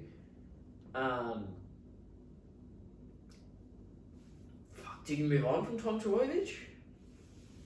Do you go that far? Yes, they're missing Jake Trbojevic as well, but do you go as far as to move on from Tom Trbojevic? I definitely could see it if he's. I don't think it's a health problem, but I don't think that's their problem right now. Their problem is whatever it is, like it's the pride stuff. It's really important division in this team. Okay, so the reason why I floated that out there is because if you move on from Tom Trbojevic, $300 million. If you're talking not even just that, it forces you to look at the other issues in your roster as a squad, because you're gonna have to figure out who's your six. Doesn't seem to be Schuster. Is he gonna be KO Weeks? Because he was named on the bench last week. He's named a different position this week. Named a different position this week, but you know, he's a guy fighting for that spot, arguably. Are you gonna bring someone in? Probably not. Like, you need a 14. Dylan Walker's gone. Yeah. One of the more important positions in the game, like now. He was killing them when they were really good. Exactly. You know, Trbojevic, you need a solid backup for them. What for him? If not, you need better backups on your wing. Your backline's going to get fixed because you've been playing around with it all season. Cherry Evans is getting older. Your pack's going to shuffle immensely. You're losing Andrew Davey, are you not? Are they not losing? Mine's Power, you better fucking release. He's on a decent enough coin and he doesn't want to be there. Ola Kawatu, whatever the fuck's going on with him. He's dropped off, bro. He's dropped off, and his postcode thing, I'm surprised. It was obviously, must have been a slow news day, but the fact that it got picked up and nothing's been done by the club speaks volumes as to where this club is right now. Fuck, that drive down to GIO, I would have loved to be a fly on the wall on that bus ride. See what the fuck's going on. I have my missus' family, they're all Manly supporters. They drove down to Canberra to watch that. Oh, fuck. Yeah. I feel bad for you Misso's family. Yeah. Good. Yeah, wow. It's hilarious, yeah. Fuck, I just, for the life of me, I can't see what's going on. And the fact that they want to get rid of Des Hasler, like, who are you going to bring in? Who's ready-made that you can bring in right now? But every coach is getting fired. They're not good enough, clearly. Like, I wouldn't take Shane Flanagan. Like, if I'm a coach on the outs, I don't want to touch Manly with a fucking stick. You know, actually, what would be a good coach option for Manly? Don't say Shane Flanagan. No. Des Hasler. Yes, he's an amazing coach option for you because he has done so fucking... Yeah. Like, you guys, they're not... Besides the fact that they've had the biggest drop-off, they won 17 games last year. I think they've won, like, 10 or 9? 9 or 10, yeah. I think they've won 9 or 10 games this year. Drop-off from that is bigger. You would expect them to be Titans. Titans have only dropped 5 games. Difference. Yeah, 4 right now. 4. Will be 5. By the end of the season. Will be 3. Titans going to get up, baby. Who are they playing? Warriors? That's going to be, at Mount Smart, that's going to be a great game. Yeah. Warriors will get up for it too. Like, Manly have been the biggest disappointment, and you can't say it's all because of Trbojevic. Yes, you had Trbojevic for a full season, but you can't tell me he's worth, 8 games? No. Like, we talk players are worth points. Yeah. And yes, Hello Sport joked about Manly being, like, Trbojevic being worth 50 points or whatever last season. But he's not an 8-game difference player. I don't think any player is 8-game difference, really. No, like, this is a chemistry thing, man. I think it's more than that. I think Manly are going to need to tear up and build up again. Yeah. It's what's going to have to happen, I think. And Des Hasler's going to be a coach to do it. Yeah. There's no one else there at all. But Raiders, good on them. Very good on them. I said it earlier while they're in this run, this side is better than the grand final side that went up against the Roosters. Shit, I truly believe that this side, right now on paper, is playing better than that side that was in the grand final. I'm mostly looking at forward pack and halves. Yeah. The back line's a little weaker, but I think the amount of development Whiten's gone through. Fogarty's much better than Caesar, who they had. Yes, they missed Hodgson, but Hodgson wasn't in that game, I don't think. I think he was injured. Was he injured? I think he was injured. Sure. But then your pack's gotten, I think, quite arguably better. you had Papali'i, and that was kind of it in the forward, like as prop in your props. You've now got two Papali'i-esque back then at least props. Hudson Young's there, Adam Elliott ties that in together. Like that John Bateman, that was kind of it really. It was like outside of those Papali'i, Bateman, and probably Hodgson from memory. Who they had. They've obviously got Big Red Corey Holswright as well. Like their depth in their forward pack is insane right now. And their backs too, Matt Tomoko's been really good. Xavier Savage and Seb Chris was really good this round too. Rapana's still there. Nick Kocic is there again. Like it's good. And on paper, Xavier Savage and Charles was a Clockstar. Like I believe that was Charles' first year. In Raiders colours, yeah. In Raiders colours, and this is Xavier Savage. Like you can see where you can draw the comparisons. Like that, if not better, they're equal. So like this Raiders squad, fuck, they could go deep, and I wouldn't be all that surprised. Definitely talked me into Raiders being just as good, if not. And the fact that they're probably going to play, if they play Melbourne, that's going to be a tough game for Melbourne. That's going to be a very tough game for Melbourne. Yeah. It's going to be a tough game for Para. I don't think Para can verse them no matter what. You sure? How the ladder works, if Para lose, they're going to drop down to 6 and 7 because either Souths or Roosters will win. Para can't finish 5th. Point difference? Yeah, point difference doesn't matter. It's because I think they're currently tied with Souths and Roosters. If Eels win, they're out of they're in 4th. If they lose, either Roosters or Souths are going to win this week. So they'll just drop to 6 or 7. But didn't you say it would be South and then Sydney? Yeah, it's an Eels win. It's an Eels win. Right, gotcha. Because Melbourne will finish 4th or 5th. Do you want to pull up that ladder and I'll double check that? Sure. Math. There you go. Oh, you got it there already? Yeah. Beautiful. Check it out, Manly. Also, Manly are a win behind how good Titans were last year when they made the finals. Holy shit. And they're on a 6-game losing streak? Yeah, you're right. Oh. Okay. So if Rabbitohs win, and it. Yeah, no, you're right. Because Eels lose. Oh, I know. Point difference to the Rabbitohs like 30 points, and Roosters like 100 plus. Yeah. Yeah. Okay, they need a win to get 4th. Yeah. They can't finish 5th. Fuck. Actually, they can. Roosters and Rabbitohs can draw. Yeah. They can. Yeah. But I don't see Roosters and Rabbitohs drawing. If there's a draw to happen this week, who would you tip to draw? Probably Rabbitohs Roosters. I'm going to tip Tigers Dragons and both teams score 0. No, fuck, that'd be good. If that did happen, that'd be funny. It's Raiders and Tigers for starters, yeah. Yeah. I'll let you take lead on this one because this is usually the one you take in-depth notes in. Yeah. Because I did sweet fuck all on this one because I knew you would do a lot. Sharks 16, Bulldogs 0. I only caught the second half. So you didn't do I was notes? busy. But I've got a couple notes, but... Okay, well, there's going to be 0 notes on this, sorry Sharks fans. What I've been told was the Sharks were quite bad throughout the entire game. Like, not top 2 at least. Right, well that's... Possession of 48 to 52 Sharks way, 64 to 82 completion rate Bulldogs way. Sharks had 18 missed tackles, but the Doggies had 50. Sharks had 18 errors and Doggies had 10. Miller looked fucking great under Burton's high bombs. I don't think Burton did much except kick in this game. But... Sorry, I'll just read this. What was it? Kind of funny. Yeah. You keep going, Okay, I'll wait till you're done. Yeah, Miller fucking diffused every bomb, I think. Miller's good, man. Yeah. Like, if you can't afford Kennedy, stick with Miller. Yeah. Honestly, I think you don't lose all that much. Yeah. Basically, and I think, yes, Miller's older, but, like, this is also, like, his first year or so coming over from Virginia. Like, he could be anything. I think Kennedy's better ball handling, but this guy can just open up. Kennedy definitely is, but you can also pick that up. Yeah. You know, in that playmaking and stuff, I think you can pick that up a little bit And as you get used to the game a bit more. And if he can, I'd pick Miller. Oh, 100%. Like, we saw his first game, like his debut. That was insane. Yeah. Like, his most meters ever in your debut.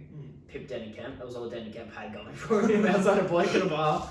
And he's got that. Sorry, Denton. But yeah, like he's so good. The man had 12 runs, 108 meters, 5 tackle breaks, and a line break. Yeah, that's very respectable. Obviously, like I think how many meters did you say you get? 108? 108. Like a lot of people expect fullbacks to get like close to 200, like 198. A good fullback, yeah. I wouldn't even say good fullback, right? But like, I think we look at what Latrell's doing even, where he's more selective with it, and everything he does is impactful. You can play fullback so many different ways. I think it's just because we've come to think that Tedesco's the rule now. Fuck, Tedesco should be the exception, almost. Like Latrell can't be the exception. There's so many ways to play that position. Yeah. I think Latrell does his way very well. I think Kennedy could be somewhere. Oh, not Kennedy. Fucking Miller could be somewhere in between there. Yeah. He's got a bit of both to him, I think. He reminds me a bit of Michael Gordon. Yeah. He was never a big major eater. I don't know. Oh, I'm just thinking of the 2013 season of Michael Gordon where. The Roosters. No, Sharks. When he was the new fullback for the Sharks, he just ran a bunch of meters. He did too. Sorry, but that was when the game was sort of changing a bit. Yeah, exactly. I took notes on someone's stats. Okay. In the first game back because you seem to think he's had a horrid game, or a lot of people think he's had a very bad season, apart from his one Manly game. But I thought his stat line was absolutely outstanding. It's Sifa Talakai. When did I say it was terrible? Oh, I didn't say. You said he wasn't he was a bit overhyped. I think. No, I never said overhyped. I just wanted him in the second row because I want him in the middle. It was him or it was either you or Keto. They were like, oh, he's done nothing since the Manly game.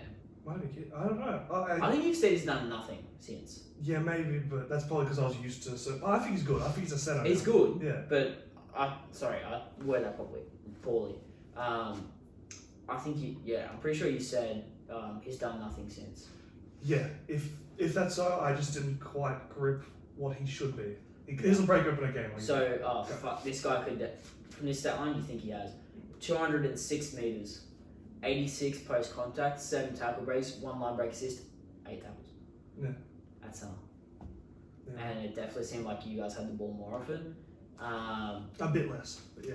But like Mulatalo's stats, if we've got them, I do. Would be very relative to what Talakai did. They switched because I think there was an injury or something. Mulatalo shifted over to the other side where they. Then Katoa Kivali or whoever was on the wing. Yeah. No, it wasn't either. It was the young debut of Kaolero. Kaolero, who looked fucking good. Well, I think some of that had to do with Talakai. Yeah. He For just sure. got some early passes and I don't know, he just darted away from the corner. Hero, who I'm kind of high on now. Yeah. Yeah. Well, I mean, I think without Talakai having so many tackle breaks, so many meters, post contact, and all that line break assists, I don't think Kaolero has anywhere near as good a game as he did. No, absolutely not. And good debut. Yeah. From what I'm hearing, I'm sure you have his stats. I don't have his. I was going to grab the Bullatalas, but yeah, 12. No, we got Hero first. 21 runs for 184 meters, 83 post contact, 12 tackle breaks, and 6 tackles. How many line breaks? 0. Who did Talakai get a line break assist to then? 5 errors. I think he might have just he shifts certain players somewhere. Oh, okay. Yeah, he might have just not. So what was Mulatalo? Mulatalo was 2 tries, 13 runs, 457 meters, 6 tackle breaks, and 3 line breaks. Maybe he was on that wing at that time. Maybe, yeah. Because I did a shift somewhere around the time. And Ramian and if Ramian has 2 line break assists, that'll be why. That's exactly it then. Yeah. Does Ramian have 2 line break assists? He has 1, so that's probably it then. Oh, then one, Moylan or something will have it. Exactly. Okay, then yeah. I think Talakai's been very solid. More so than most people have this year.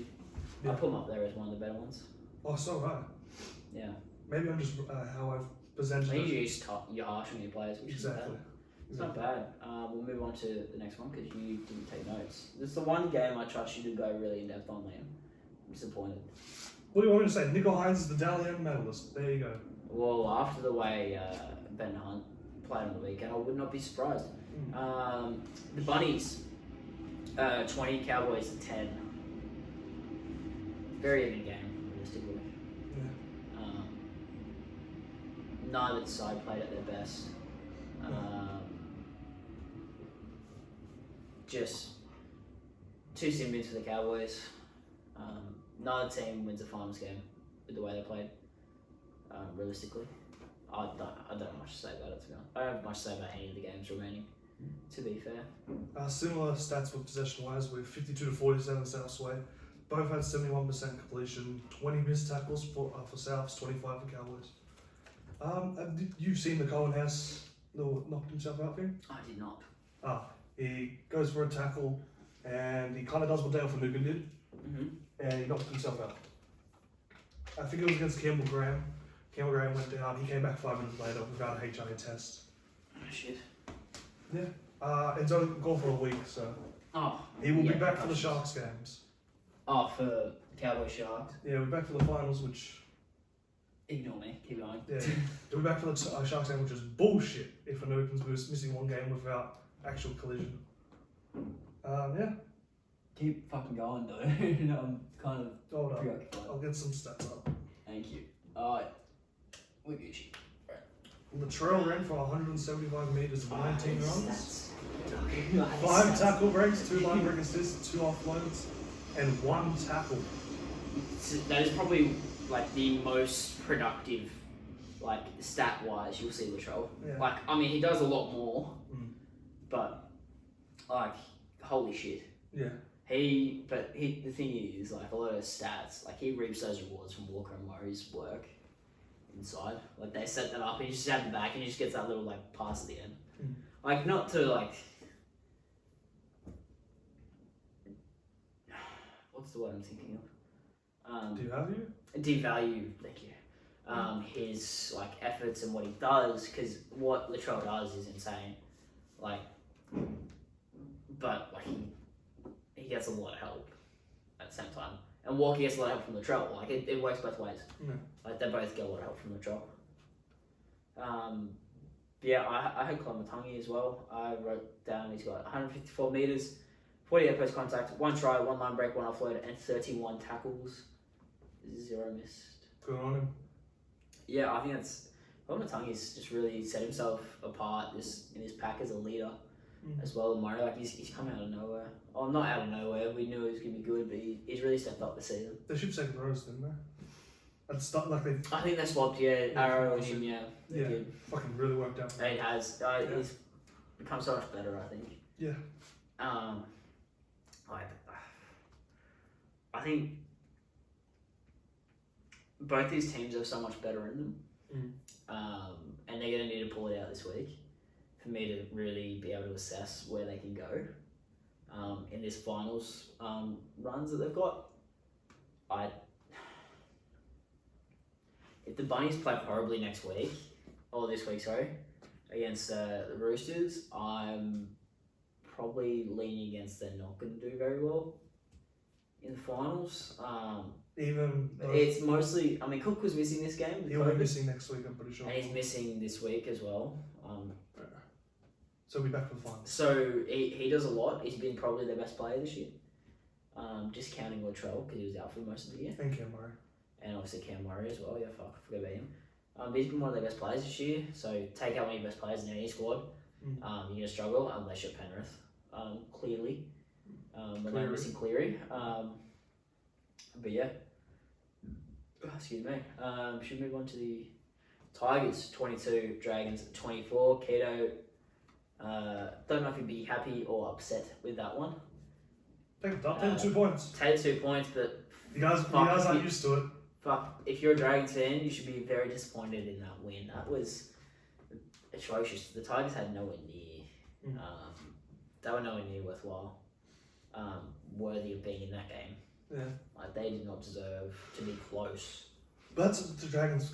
And Dragons were shit. That's Dragons football. It feels like every week it's like this. They were shit. But you know what? Hunt played crap too. He was horrible. Yeah. Horrible. Like, if he doesn't win the Dally M, that game is why. I'm going that far to say it. Well, if he's like, because I'd say he's got points everywhere else. Like, oh, sure, yeah, if he misses by 2, yeah, that's why. He had a lot of losses in there, so maybe you give 3 points to the other team when Nico's won a lot of games. Well, yeah, I can't wait to watch that special, the Dally M special this year. Yeah, I've never seen it before, actually. I watched it last year. It was okay. Yeah. It was alright. You might need alcohol with it. I would have alcohol. Yeah, I would have alcohol. I would. Dream game Especially as well. because you could be Nico Hines. I could be Nico Hines. Well, Oh, I mean, shit! he could be Damn a it, winner. you got me. He could win. So your boy could be Dally M. He not could. He will. I don't know about Will. I've never been more certain about anything in my life. Dylan Edwards. Is he playing this week? No, I don't believe he is. Yeah, that's probably 3 points that he's gonna miss out on then. Oh, Ben Hunt. Tedesco. Yeah, Tedesco's been good. Tedesco's up there. Yeah, Tedesco's Cam been... Murray. Yeah, but Isaiah Yo. yeah, they've been good, but Nick Hines has been there all year, bro. So is Isaiah Yo. Origin, Cleary and Edwards little runs. I'm not sure. Yeah. Too much competition, man. I don't know. Moylan. Moylan's been good, but I don't think he gets the reps. So. Nakora. They've been very good, man, but I don't think Talakai. very good. Yeah, so you got players to compete with too. They're very Brady? good. No, I don't You think. got players that can take medallion points. I don't think Brady's ever had a 3-point game this year. I think he definitely has. He's been very good. He's had a 3-point game. Yeah, he's been very good. Alright. Yeah. Okay. But yeah, I mean, the Tigers were good in this game. Maybe back onto the topic. Yeah. The Tigers were good this game. Like that was probably their best they played. Well, considering you're comparing to what they were last week, the week before, they were amazing. Yeah, 100%. It's probably not the best because they beat Broncos when Broncos were kind of firing. They did lose by 70 or 66. Yeah, that's true. They did very, very well.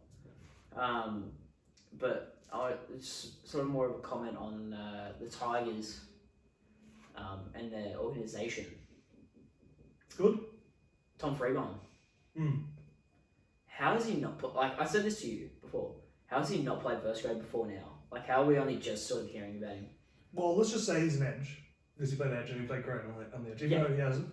Well, why would you want to move on from, Kelma Talangi, who's... Who you already moving on from? Luciano Leilua, who also... He's gone. Yeah. Luke Garner, who's going to He's the gone. competition leaders. Well, they figured it out. It took 24 weeks, but they figured it out. But he's also been in New South Wales Cup for years. He's also been a playmaking lock there, apparently. Fuck. Which, I mean... they did. They did. Tyron Peachy did go there to play that role. Aren't they paying him like 700 or way overs as well to do Peachy? that? Yeah, they're paying him like overs Fuck, to do it. he's in bloody New South Wales Cup almost. Yeah. Shit. Everyone's almost played as many games as he has this year. Freeborn's, I think, played more games than Tyron Peachy has this He's year. played a better quality game, that's for sure. No, for sure. Speaking of Freeborn, we've got his stats. Oh, cool. 2 tries. Mm. Only 92 metres, but those metres were quality. And he's on the edge. 33 post contact, 6 tackle breaks, 2 line breaks, and 34 tackles. 0 missed, I believe. Mm. That's fucking insane. Like, I was gonna say this for some off-season content, but like, and I asked a Tigers fan at work. I was like, what's your pack next year? Like, what do you think it's gonna look like? Mm. I was like, how do you think their pack's gonna look? Oh, fuck, man, I wouldn't. Like, just go off the top of your head, like, guess. Offering Gary at the 8. Coruscant at 9. Coruscant at 9. I would probably go Stefano at 10. Yeah. Freeborn at second row with Papali on the other edge. Yep. And Lock. Fuck, I have no idea. That maybe. I don't want to do Hastings and Well, like, just, I know why you wouldn't do it, but Yeah. like, let's just, like, say that. Maybe Polo in the front row and offering Gary to the lock then. Yeah, that's. I was probably gonna go Polo off the bench just for like a little bit, see how he's going, and have because Zane Musgrove's been pretty good this year, reasonably. He's been okay. So I was thinking probably Musgrove, and Uto Kamanu with Coruscant, and then I was gonna go Freeborn and IPAP, and then Joe O at lock. Yeah. Because I don't think they're gonna keep all 4. Yeah. Of those players, and which leaves sort of Hastings at 7 realistically, so he can't play 13 anyway. But we also put on an Instagram story. Cam Munster, it's been thrown out that Cam Munster has been offered $7 million total over the whole contract, a $7 million deal to go to the Tigers. And did we talk about how we'd set that up? How would you take that? Who would you let? You'd let go 2 of the 4 would go. I thought I'd go 3 of them, to be honest. You wouldn't keep Laurie? Oh, I keep thinking you're talking halves with Madden. No, keep Laurie. So would you go Laurie and fuck? Could you run with Madden at 7? I wouldn't. I wouldn't, but I don't if Hastings gets offered 800k with if you are getting Munster plus Coruscant plus iPad, I don't think you can do it. I don't think you can. Okay. I think it's too much. Do you just keep Brooks? It is pay wonders. I think if Brooks goes down to like 500k, yeah, I can see it. I don't think he's a 7. Yeah. And neither's Munster. He's definitely more of a 7 than Munster is. He is. Yeah. And he'd be passable with Munster being very good. Yeah, probably. But I think we spoke about you got to go Hastings Laurie. Yeah. And you got to let Brooks walk. Happy divorce there. Dewey, fuck him. Be sad to see him go, but it's Cam Munster. But then that also leaves Redcliffe need a fullback. Dewey's right there. I think you could play fullback. You could definitely play fullback. You definitely play fullback. Yeah. You could also be a half for you. Probably a better half though. Ben Hunt. Oh, you'd be in the half, so you have Ben Hunt as well. Fuck for that. If Redcliffe snapped up Ben Hunt and Adam Dewey, we're linking everyone there. We need to stop doing this. We need to stop doing it, but fuck. Our constant linking everyone everywhere is kind of paying off a little bit. It's working out. That rumor, yes. But yeah, I've also got your mate who kind of saved your fantasy a little bit, Zach Lomax. Yeah. I still think part of his game was a bit. I think there's a lot of missed tackles there. There's probably a few errors, but one try assist, 153 metres, 66 post contact, 6 tackle breaks, and line break assist. They made 9 tackles and 4 missed. He sort of came out of nowhere and won him the game basically. Like I think that was a lot on him, and that's what Zach Lomax can do. He can break open that game, but yeah. I don't know. It's just very depressing. I don't even have much to say on Zach Lomax. You probably do. You might have been watching the game. I watched pieces of the game, so I don't know too many. He got a try assist, 17 runs. I just said that. I said all of that. I wasn't really listening. I was thinking, did you see Telltale Moga get chased down? I did not. But he looks was to be possibly the slowest winger. He's definitely the slowest winger. That was like, I had memories of Jared Wallace getting run down by Andrew McCulloch. It was bad. It was like real slow. Oh wow. That's bad. That's really bad. Yeah, it was not good. He could have got caught by 13 players in that game. Fucking hell. That's bad. We'll move on to the final game of the round, mate. Well, before we go, we've got Telltale Moga, sorry. Amone, yeah. Amone played 67 minutes. So With head knock? I can't see a head knock, so they took like everyone off, and you can see Ben Hunt's frustration. Yeah, does that mean like they really fucked with they might have shifted Sullivan to the halves and Bird to hooker? And what the fuck did they do? They moved Bird to hooker. I heard that Bird played a bit from dummy half. Oh fuck. Because I know they played him at lock. Yeah. He was named at centre. And he played a bit of fucking hell. Griffin's got to go. I'm sorry, he's got to go. Yeah. You know who's a good coach that would actually do good for Dragons? Shane Flanagan. Des Hasler. Des Hasler, yeah. Fucking half of anyone. Yeah. RFA in pieces, Paul Green. Would have been great for them. Yeah, it would have been great. Would have been great. Move on to the next game. Titans 36, Knights 26. This confirmed my first 8 out of 8 week. I was 7 of 8 because I forgot to change the Broncos Eagles. I had it as Broncos initially, and then Colbo pulled out, and I forgot to change it. I was a little annoyed because I got 10 out of 11 counting women's games. Oh, I got 1 women's game on as well, so I almost had a fucking beautiful. Liam. You put your faith in women. These mistakes happen. It's okay, we make those mistakes all the time, man. You do. I don't. You got anything in this one? AJ Brimson. Yeah, AJ fucking Brimson. I don't mean to brag, but I said he was the 6 of the future. I said him and Kieran Foran. This man fucking emptied that. We did say the game for them. he was the player of the round. Yeah. For sure. Player of the round. Him and Gutho. Oh, I think he pips Gutho. Yeah. He's the only one I took notes on, I believe. If I double check. I actually know, I definitely know I took notes on one other player. But yeah, he had the best game of the round. And yes, him and Boyd are fighting for that spot. But like I've said for a while, he's absolutely balling out. He absolutely balled out that game. He was everywhere. But I think Tanner Boyd is now too good to not play first grade. It's going to be sad that he misses out next year, realistically, because they're high on Jaden Campbell. I can see why. There's potential there. But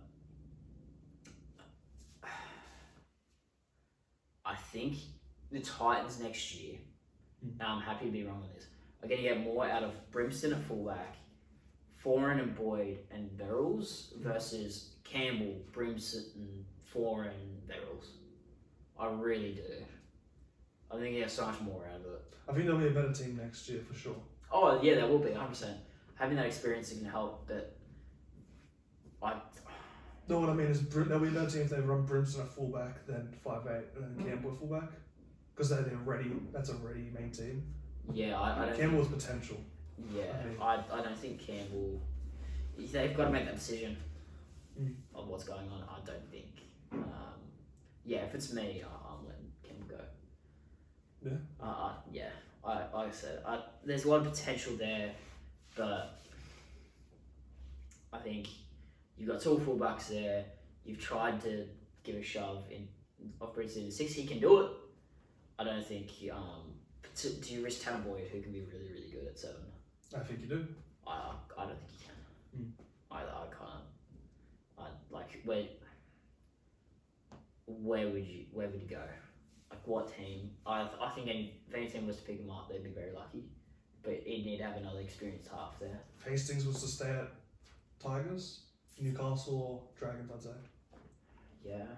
I'd like him at Newcastle. I don't, because I know who he'd be pairing with. He'd be solid. He needs an experienced half though. Yeah. To go with him, like a 6, an experienced 6. Which there aren't too many of them. Oh, actually, okay, I got this great idea. Go for it. Pitch it to me. Tanner Boyd, Brain Trindle, New South Wales Cup, Sharks. Newtown Jets. It's Sharks Juniors. Sharks Juniors, yeah. How about no? I don't think Tanner Boyd will take money to be in New South Wales Q Cup anymore. He's a first grader. It's okay. Newtown Jets just won the minor premiership. Somehow you beat Penrith. Tanner Boyd's a first grader. Yeah, definitely, man. I don't see him playing reserve grade anymore. I think it's if he plays reserve grade, I think we're likely to possibly lose him to Super League or something like that. And that'd be a shame. And like the other thing that like blows my mind with that happening is you've got this remade combination of Boyd and Fafita. Yeah. And you're not using it because, like, yes, you're some point, but you want to play 2 fullbacks. Yeah, here's the thing, like, now, because I can say Kieran will open David Fitter. Now they've got that with Tanner Boyd. Yeah. So technically, they don't really need to bring in Kieran Foran. They definitely don't. Yeah. They had it there. If they just ran with Boyd instead of Sexton, they're really nice right now. Yeah. Yeah. Like, if we look at in the past how a lot of fullbacks sort of make the start in first grade, it's through wing, through the wing or through centre. I look at Swally on the wing, Cobbo will be a fullback. Wing. I don't think Tesco played He started on for Tigers on the wing, yeah. Oh shit. Yeah. Latrell Mitchell was a winger and then a fullback and then a centre and fullback again. Great Inglis. Yeah. Centre, 5'8", fullback. Israel Folau never played it. Tessie New was on the wing before he went to fullback. Jermaine Sacco, wing fullback. Not his grade.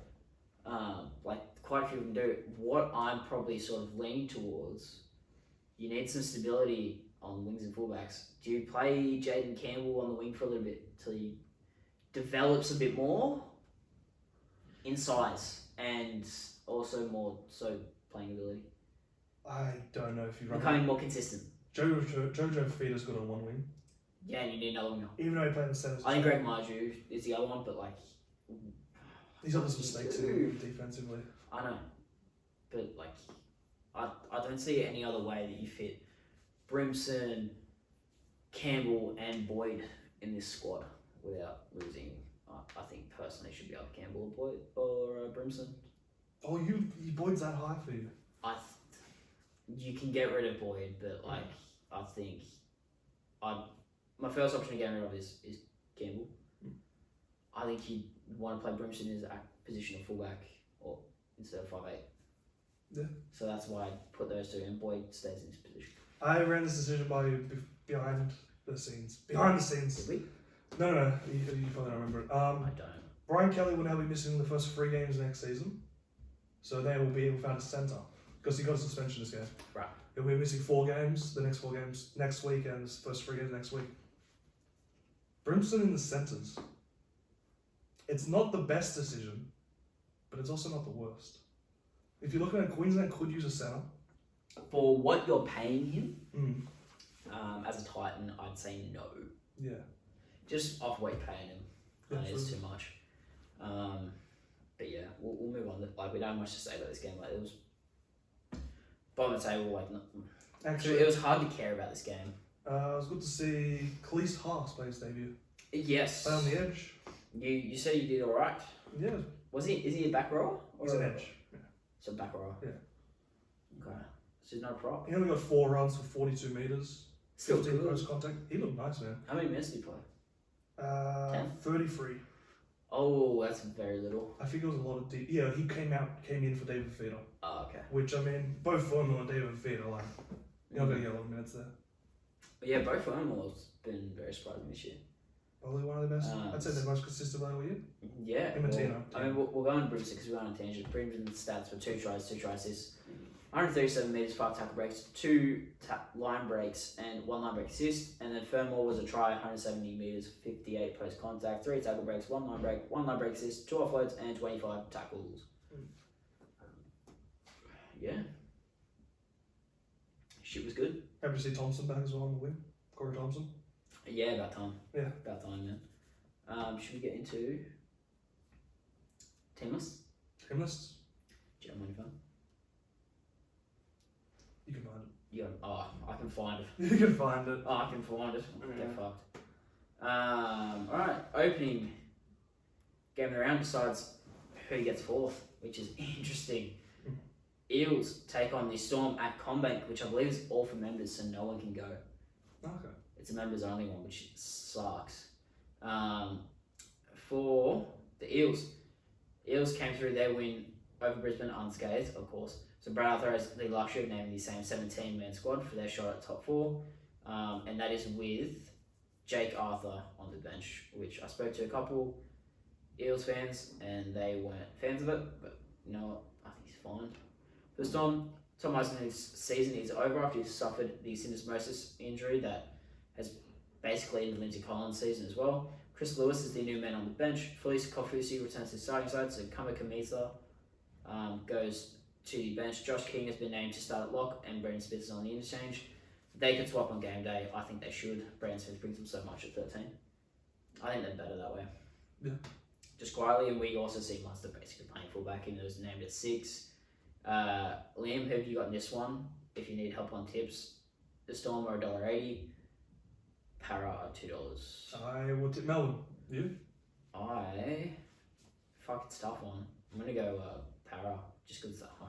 I hope it's Para just because then it will be Souths Roosters back to back, and that would be great television. It would be pretty good. Yeah. It's happened once before. It's happened a couple times recently. It has. Oh shit. And it's not been bad, except it was like 1 versus 4. Yeah, it's still good either way. Yeah. Friday. Match that no one probably really gives a shit about. Bulldogs versus the Seagulls at a core stadium. For the Doggies, they haven't got anything on it. I'll just read out the team list straight up and down. Averillo at fullback, your wings are Kuraz and Addo Carr, centers Shop and Burns, halves Burton and Flanagan as always, King and Vaughan are the props, Marshall King at hooker, Waddell and Fatala Mariner are your edges with Jackson packing in the scrum at lock. For the interchange, Zach Clay, Joe Stimson, Chris Patolo, and Tavita Pangai Jr. cracks the bench. Luke Thompson is in the reserve, so he could make a return as well. For the Sea Eagles, KO Weeks is named at fullback. RTV, Tuamalo, Vega is in on the wing. Parker and Kohler are your centres with Torpedo, Yala winger. Kohler being picked from fullback is a bit tough, in my opinion. It's a bit harsh. Foreign and Cherry Evans are your halves. Sibley and Tapau are your props with Croker at hooker. Ola Kawatsu and Davey are your edges. Walker at lock. Ben Chilovic, Josh Schuster, Bleemore, and Kurt DeLuise are your interchange bench. I don't think Waller's being dropped is that big of a deal. Down the fullback, I thought he was really good. I think centre's his position. And I think he'd be a really good fullback. Yeah, but give him time, he's a bit raw. I think he's not their second or third option. Oh, he's their third. And you can put, is it Weeks? KO Weeks. Who could be in their spine future, in the future. Yeah, that's true. In the spine for now. I like it. Who do you have in this one? I got the Doggies. You? I got Doggies as well. They're paying $1.50. Now we'll move to the game of the round. Roosters versus the Rabbitohs. What a rivalry that is at Allianz Stadium. First game at Allianz. Mate, what's going on with your phone, mate? Lost all the bloody. That's the internet, man. Oh, yeah. Internet's shit. Yeah. Sometimes when you live right next to a train station. Yep, fair enough. Team list. For the Roosters, Tedesco is at fullback. Momorovsky and Swali'i are your wings with Hutchison and Manu in the centres. Luke Keary and Sam Walker are the halves. Hargreaves and Matt Lodge are the props with Ferrells at hooker. Crichton and Butchie edges, and Takiaho comes in at lock, replacing Victor Radley, obviously. The interchange is Watson, Egan Butcher, Fletcher Baker, and Terrell May. Not bad, obviously, with Lindsay Collins out due to suspension. For the Rabbitohs, Latrell Mitchell is your fullback. Your wings are Alex Johnson and Tane Milne. Centres are Isaiah Tass and Jackson Abalo, fucking hell. Walker and Elias are the halves. Totola and Burgess are the props. Havili at 9. Cook is still out, obviously. Colin Matangi and Arrow the edges. Murray at lock. Peter Mamazelos, Mark Nichols, Ham Saleh, and Michael Cheekham fill out the bench. Who you got this one, mate? Like us Easts, you? Fuck, it's a tough one. But as always, I would tip the Roosters, because you can't not tip them. Although, I wouldn't be surprised if we lose.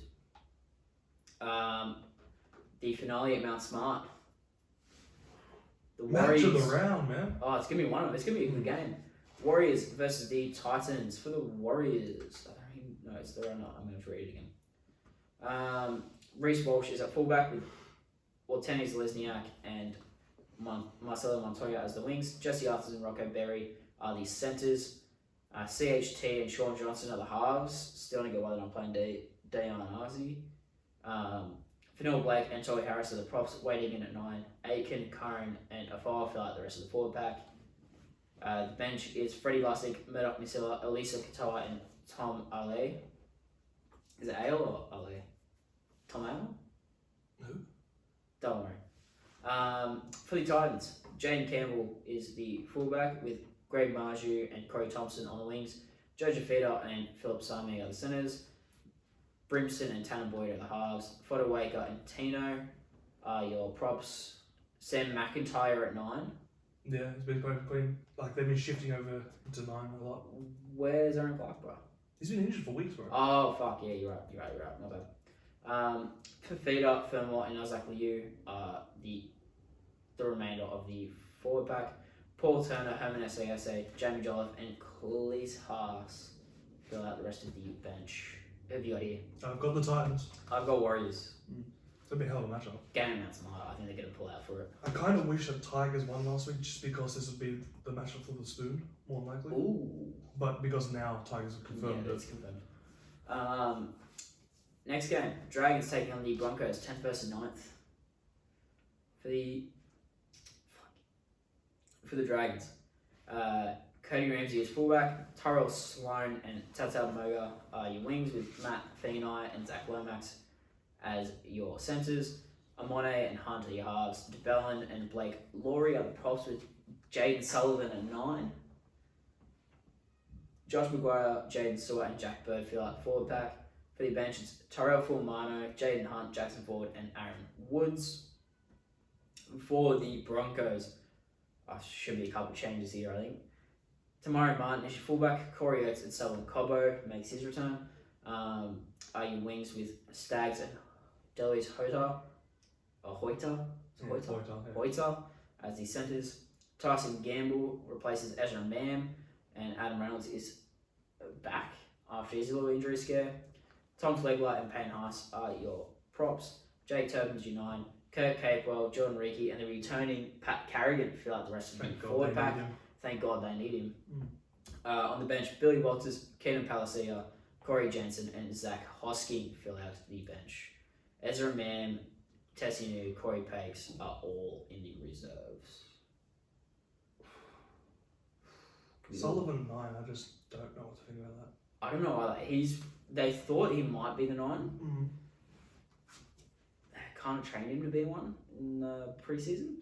But yeah, don't be surprised if Hunt moves down to 9.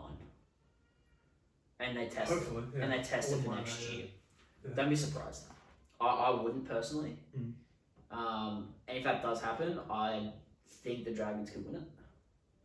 As a matter of fact, I think Dragons could win it now, but I'm going to tip Broncos. Even though it's at net Strider. I'm going to tip Dragons. Yeah? Yeah. I think Pat Carrigan's going to be big enough change. Dude, they just had 113 on them. I know, but Pat Carrigan. It'll be a close game because it's a Dragons game and that's just what they do. Yeah. I'm going to go Broncos and hope for the best. I think Katoni will just have a regular game like he normally does and doesn't do anything. Yeah, that's true. Alright, so it's the Cowboys versus the reserve grade Panthers. For the Cowboys is Scott Drinkwater at fullback, Carl Felt and Murray Talangi as the wings, Holmes and Hiku as the centres. Hamiso Tabuai Fido and Chad Townsend are your halves. Wow. Jordan McLean and Ruben Cotter are your props with Reece Robson at 9. Luciano Leilua, Jeremiah Nana and Jason Tamalolo fill out your forward pack. Your interchange are Jake Granville, Tom Gilbert, Jermaine Tanoa Brown and Griffin Neem. Hamiso Tabuai Fidel at 6. Well, we did say all year, how are you going to fit him in that back line? How are you going to fit him in that back? You don't. You put him at 6. Yeah. Realistically, this is going to be a Munster Nick Mee situation where they just rotate. Yeah, maybe. Hopefully. They'd have to, you'd think. I would trust Holmes at 6 before him. I thought they would have put Petahiku at 6 over Hamiso. I would think Holmes. Just because he's a lot of experience at fullback, he can at least play make. Yeah, but Petahiku's also played a bit of 6. Okay, I believe with the Warriors. He's playing everywhere for the Warriors though. Yeah, that's what I mean. So he has played before. The reserve grade Panthers line up like this. And Sean Sullivan. Sorry. Well, he was in the reserve. He is a reserve. What I'm talking about. Charlie Staines at fullback, Sunil Taruva and Christian Crichton on the wings with Robert Jennings and Thomas Jenkins. Kurt Falls and Sean O'Sullivan are the halves. Lindsay Smith and Matt Eisenhuth are the props. Mitch Kenny at 9. Chris Smith and Scott Sorensen and Jermaine Hopgood right the rest of the forward pack. Your bench is Sonny Luke, Eddie Blacker, Liam Henry and Jack Cole. Maverick Gary is your 18th man and Liam Martin is also in reserves. Would not be surprised to see either one of them. I'm actually surprised Maverick Gary wasn't named. Just considering it looked like from preseason trials that we were going to see him this year. I thought he would have been first up from injury. It's not the case. But he could come around next year. Like, there's a lot of competition for that edge row spot. He's going to be one of them. There's also Zach Hosking coming down. There's Luke Garner. There's obviously Scott Sorensen. There's quite a few players there that are fighting for that edge spot that is vacated by kick out. I think guys or Hosking are probably my favourites to lock it down long term. I think Garner might pinch it for the beginning of the season. Yeah. They like Scott Sorensen off that bench. That's more preseason, like off-season talk, but like for now, we'll see. Shout out to North Sydney Bears. They had to take on the New South Wales Cup team Penrith this week. They don't have to do it anymore. They're going up against SG Ball or Sydney Shield. Oh yeah. They'll go up against the Sydney Shield squad basically, which I believe put themselves in the grand final. Then shout out to whoever's versus those teams. Oh no. Not too bad. I think we're the same areas. Moving on to Sunday. Jeez, that was a big scroll. Oh, before we who you have go, another one? who do you got, Cowboys or Penrith? Honestly, I'm going to say Cowboys. Yeah. Think Hammerside 6 is just going to be wild? No, I just think, outside of that, I think the rest of that team's too good. Yeah, it's New Zealand Cup too. Compared to the New South Wales Cup squad. Like, I'm sorry. Penrith are very good, but I don't think they're that good. Moving on, you guys have a fucking give me this game. This round, Knights take on the Sharks. For the Knights, it's Tex Hoy at fullback with Edgerkley and Dominic Young on the wings, with Gagai and Mapapalangi are your centres. Finis Croxland and Adam Clune are your halves. Clemmer and Daniel Saifiti are your props, with Brayley in at 9. Frizzell, Brady Jones and Matt Krokoff roll out the rest of the forward pack. Your bench is Chris Randall, Jacob Saifiti, Pasami Solo and Jack Johns. No Milford or Sawaso Su. Or Simi Sasangi. Simi Sasangi's on the bench. For Liam's Cronulla Sharks. Charlotte, you read out the Cronulla Sharks? I just hopped out of it there. Okay, never mind, I'll read it. Lachlan Miller is the fullback. Ikavalu and Mulatalo in the wings, with Raymond and Talakai in the centres. Moisa and Nico Hines are the halves. Hamlin Uele and Royce Hunt are your props, with Brayley in at 9. Britton Nakora, Wade Graham and Cam McInnes roll out the rest of the squad. For the bench is Teague Wilson, Braden Trindle, retiree Aiden Tolman, and leaving the club Andrew Fafita fill out the bench. You going with this one? It's Newcastle, but it's a Sunday. I am not. You don't want to see Aiden Tolman leave? I can see him hopefully next week. You can too. Are you going to go? Are you going to go to first finals? Depending at Shark Park? I'm going to try and get as soon as the tickets get released and just try and get a couple of tickets. If I'm too late, a couple of tickets for who? Me and partner. That's cute. That's cute. Yeah. Totally not disappointed. Who do you have in this one? I've got, surprisingly, maybe not surprisingly, Cronulla. I thought you were going to have the Knights. I've got Cronulla as well. And the final game of the round, the West Tigers take on the 8th spot, Canberra Raiders at Leichhardt Oval. What a boring Sunday that's going to be. Yeah. For the Tigers, Dane Laurie lines up at fullback, with Brent Naden and Ken Momolo as your wings. Stafford Toa and Luke Garner are your centres. Your halves are Adam Dewey and Jock Madden. Props are James Tamo and Joe Fangawi. Jake Simpkin in at 9. Tom Freebarn and Kamasalongi, as well as Farmani Brown, roll out the rest of your forward pack. On your bench is Fanua Bole, Zane Musgrove, Tyron Pidgeon, Austin Diaz. No one of note on the reserves. For the Canberra Raiders is Xavier Savage at fullback, with Kotrick and Rapana as your wingers. Tomoko and Chris as your centres. White and fullback at the halves. Josh Papali'i and Joe Tapane are the props, with Zach Wolf within at 9. Hudson Young, Elliot Whitehead and Adam Elliott roll out the rest of the bench. Forward pack, fuck's sake. For the bench is Tom Starling, Emre Gula, Big Red Corey Horsburgh, and Corey Harawira Naira. Chan's named in the reserves will not get a play, I guarantee it. Shout out to good guy James Tamo. For his last game in his career. Yep. And last game around. And even bigger shout out to Big Red's new haircut. Yeah, that's true. That was a horrid haircut. Looks beautiful. Who do you have in that one? I've got the Raiders. I've got the Raiders as well. Yeah. Good showing, sir. Yeah. Are we not going to go on about your fantasy? Sounds like a good plan to me, bro. Do you just go on and read out your result, man? Oh, don't be so down. No. Just say what happened. And, Okay. Yeah. I won. Okay, hold on. You won, so and you're in the grand By final. 105 points. So I'm in the grand final. So you say you're in the grand final. I got you something. Oh. I want you to read what it says on the bottom. I did say, I believe, that if you got in the grand final, it might have been if you won, but if you got in the grand final, I would give you this That's so as a little trophy for yourself. As a I said I wasn't gonna cry. But just to show that you were the better person, and that's if you facts. could read out what the name of it is, that would be great. Bullshitter of the year. Because everything you did was utter bullshit. Raise it up higher, mate. I can't see it. There you go. Come on, man. There you go. Liam's won a little trophy. How good? Thank you. Been a long year. I'm glad. Just there you go. You can rub that in my face every week. Yeah, I will, and I'll be rubbing it next week I know. as I become champion. Wow, someone's got an ego. As the person who I am versing will be missing Damien Cook, Isaiah Yeo, and Talon May. You will also be missing Damien Cook. But he'll be missing 2 players, so I'll be missing 1. True. Very true. Yeah. I've got to take the price tag off the back. What was it? Priceless? Yeah. Yeah. Made out of pure gold. Yeah.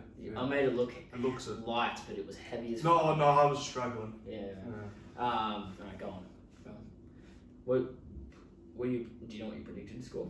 I am predicted to score 860, where my opponent is predicted to score 811. Ooh, okay, that could be dubs. Okay. And mate, just quietly, I hope you do, because then this trophy was not premature, and we don't have to make a meme clip out of it. Yeah, good. He'll be running with. It won't be doing. He'll be running with Reed Marnie at the hooker. Yep. Payne Haas, Isaiah Yeo and Cam Murray in the middles, with Isaiah Yeo not playing. His edge, Papali'i and Crichton. His halves, DCE and Hines. Centers, Manu Burton. And his wing fullbacks, Trell Mitt. Oh, Trump hit. Trell Mitt, Tedesco, and Adam Dewey. With his bench looking like Sullivan, McGuinness, Harris, and Talon May. Does he have any emergencies that he could use? No. I'm gonna say you got dubs, bro. I've also got Talon May who's not playing in my But 17. you've also got 2 people that you've been looping. Yeah, but those are now in my 17. So I'll be missing. Oh, they're both in your... I'll be running with 16. He'll be running with 15 people this week. What do you mean they're both in your 17? Yeah, Pensini and Carrazza now in my 17. Because Cook's out? Yeah. That's where you had another spot. Yeah, Jacob Carrazza and Pensini. Yeah, but you were looping them both in your... Oh, Yeah, Kai. right, yeah, you had Names. Kai there, yeah. Okay, that's... Which in hindsight was a terrible trade because I wanted to use him as a loop. You were using him as a loop. But I could have just used Will Kennedy, who got injured the next week after I brought him Well, in. you couldn't have known that was going to happen. Dang it. I'm still... I mean, yeah, that is what it is. Good job, mate. Thank you. Good show. You can let go now. There we go. You little bitch. I'll give eye contact. Fuck you. That being said, that's the end of the episode. Fuck, 2 hours. We rambled on a lot. Yeah. As we tend to. Why. I'll read this can off to you off pod because it's kind of funny. Oh, yeah? Yeah. Okay, good. Big cock. Yeah. Yeah, cool. Just remember, I got a big cock. You got a trophy. So Yeah. Thank God. I think I won. I don't have the big one. Yeah. But that being said, guys, we'll catch you all next week for the finals preview. Yeah. How good? Very.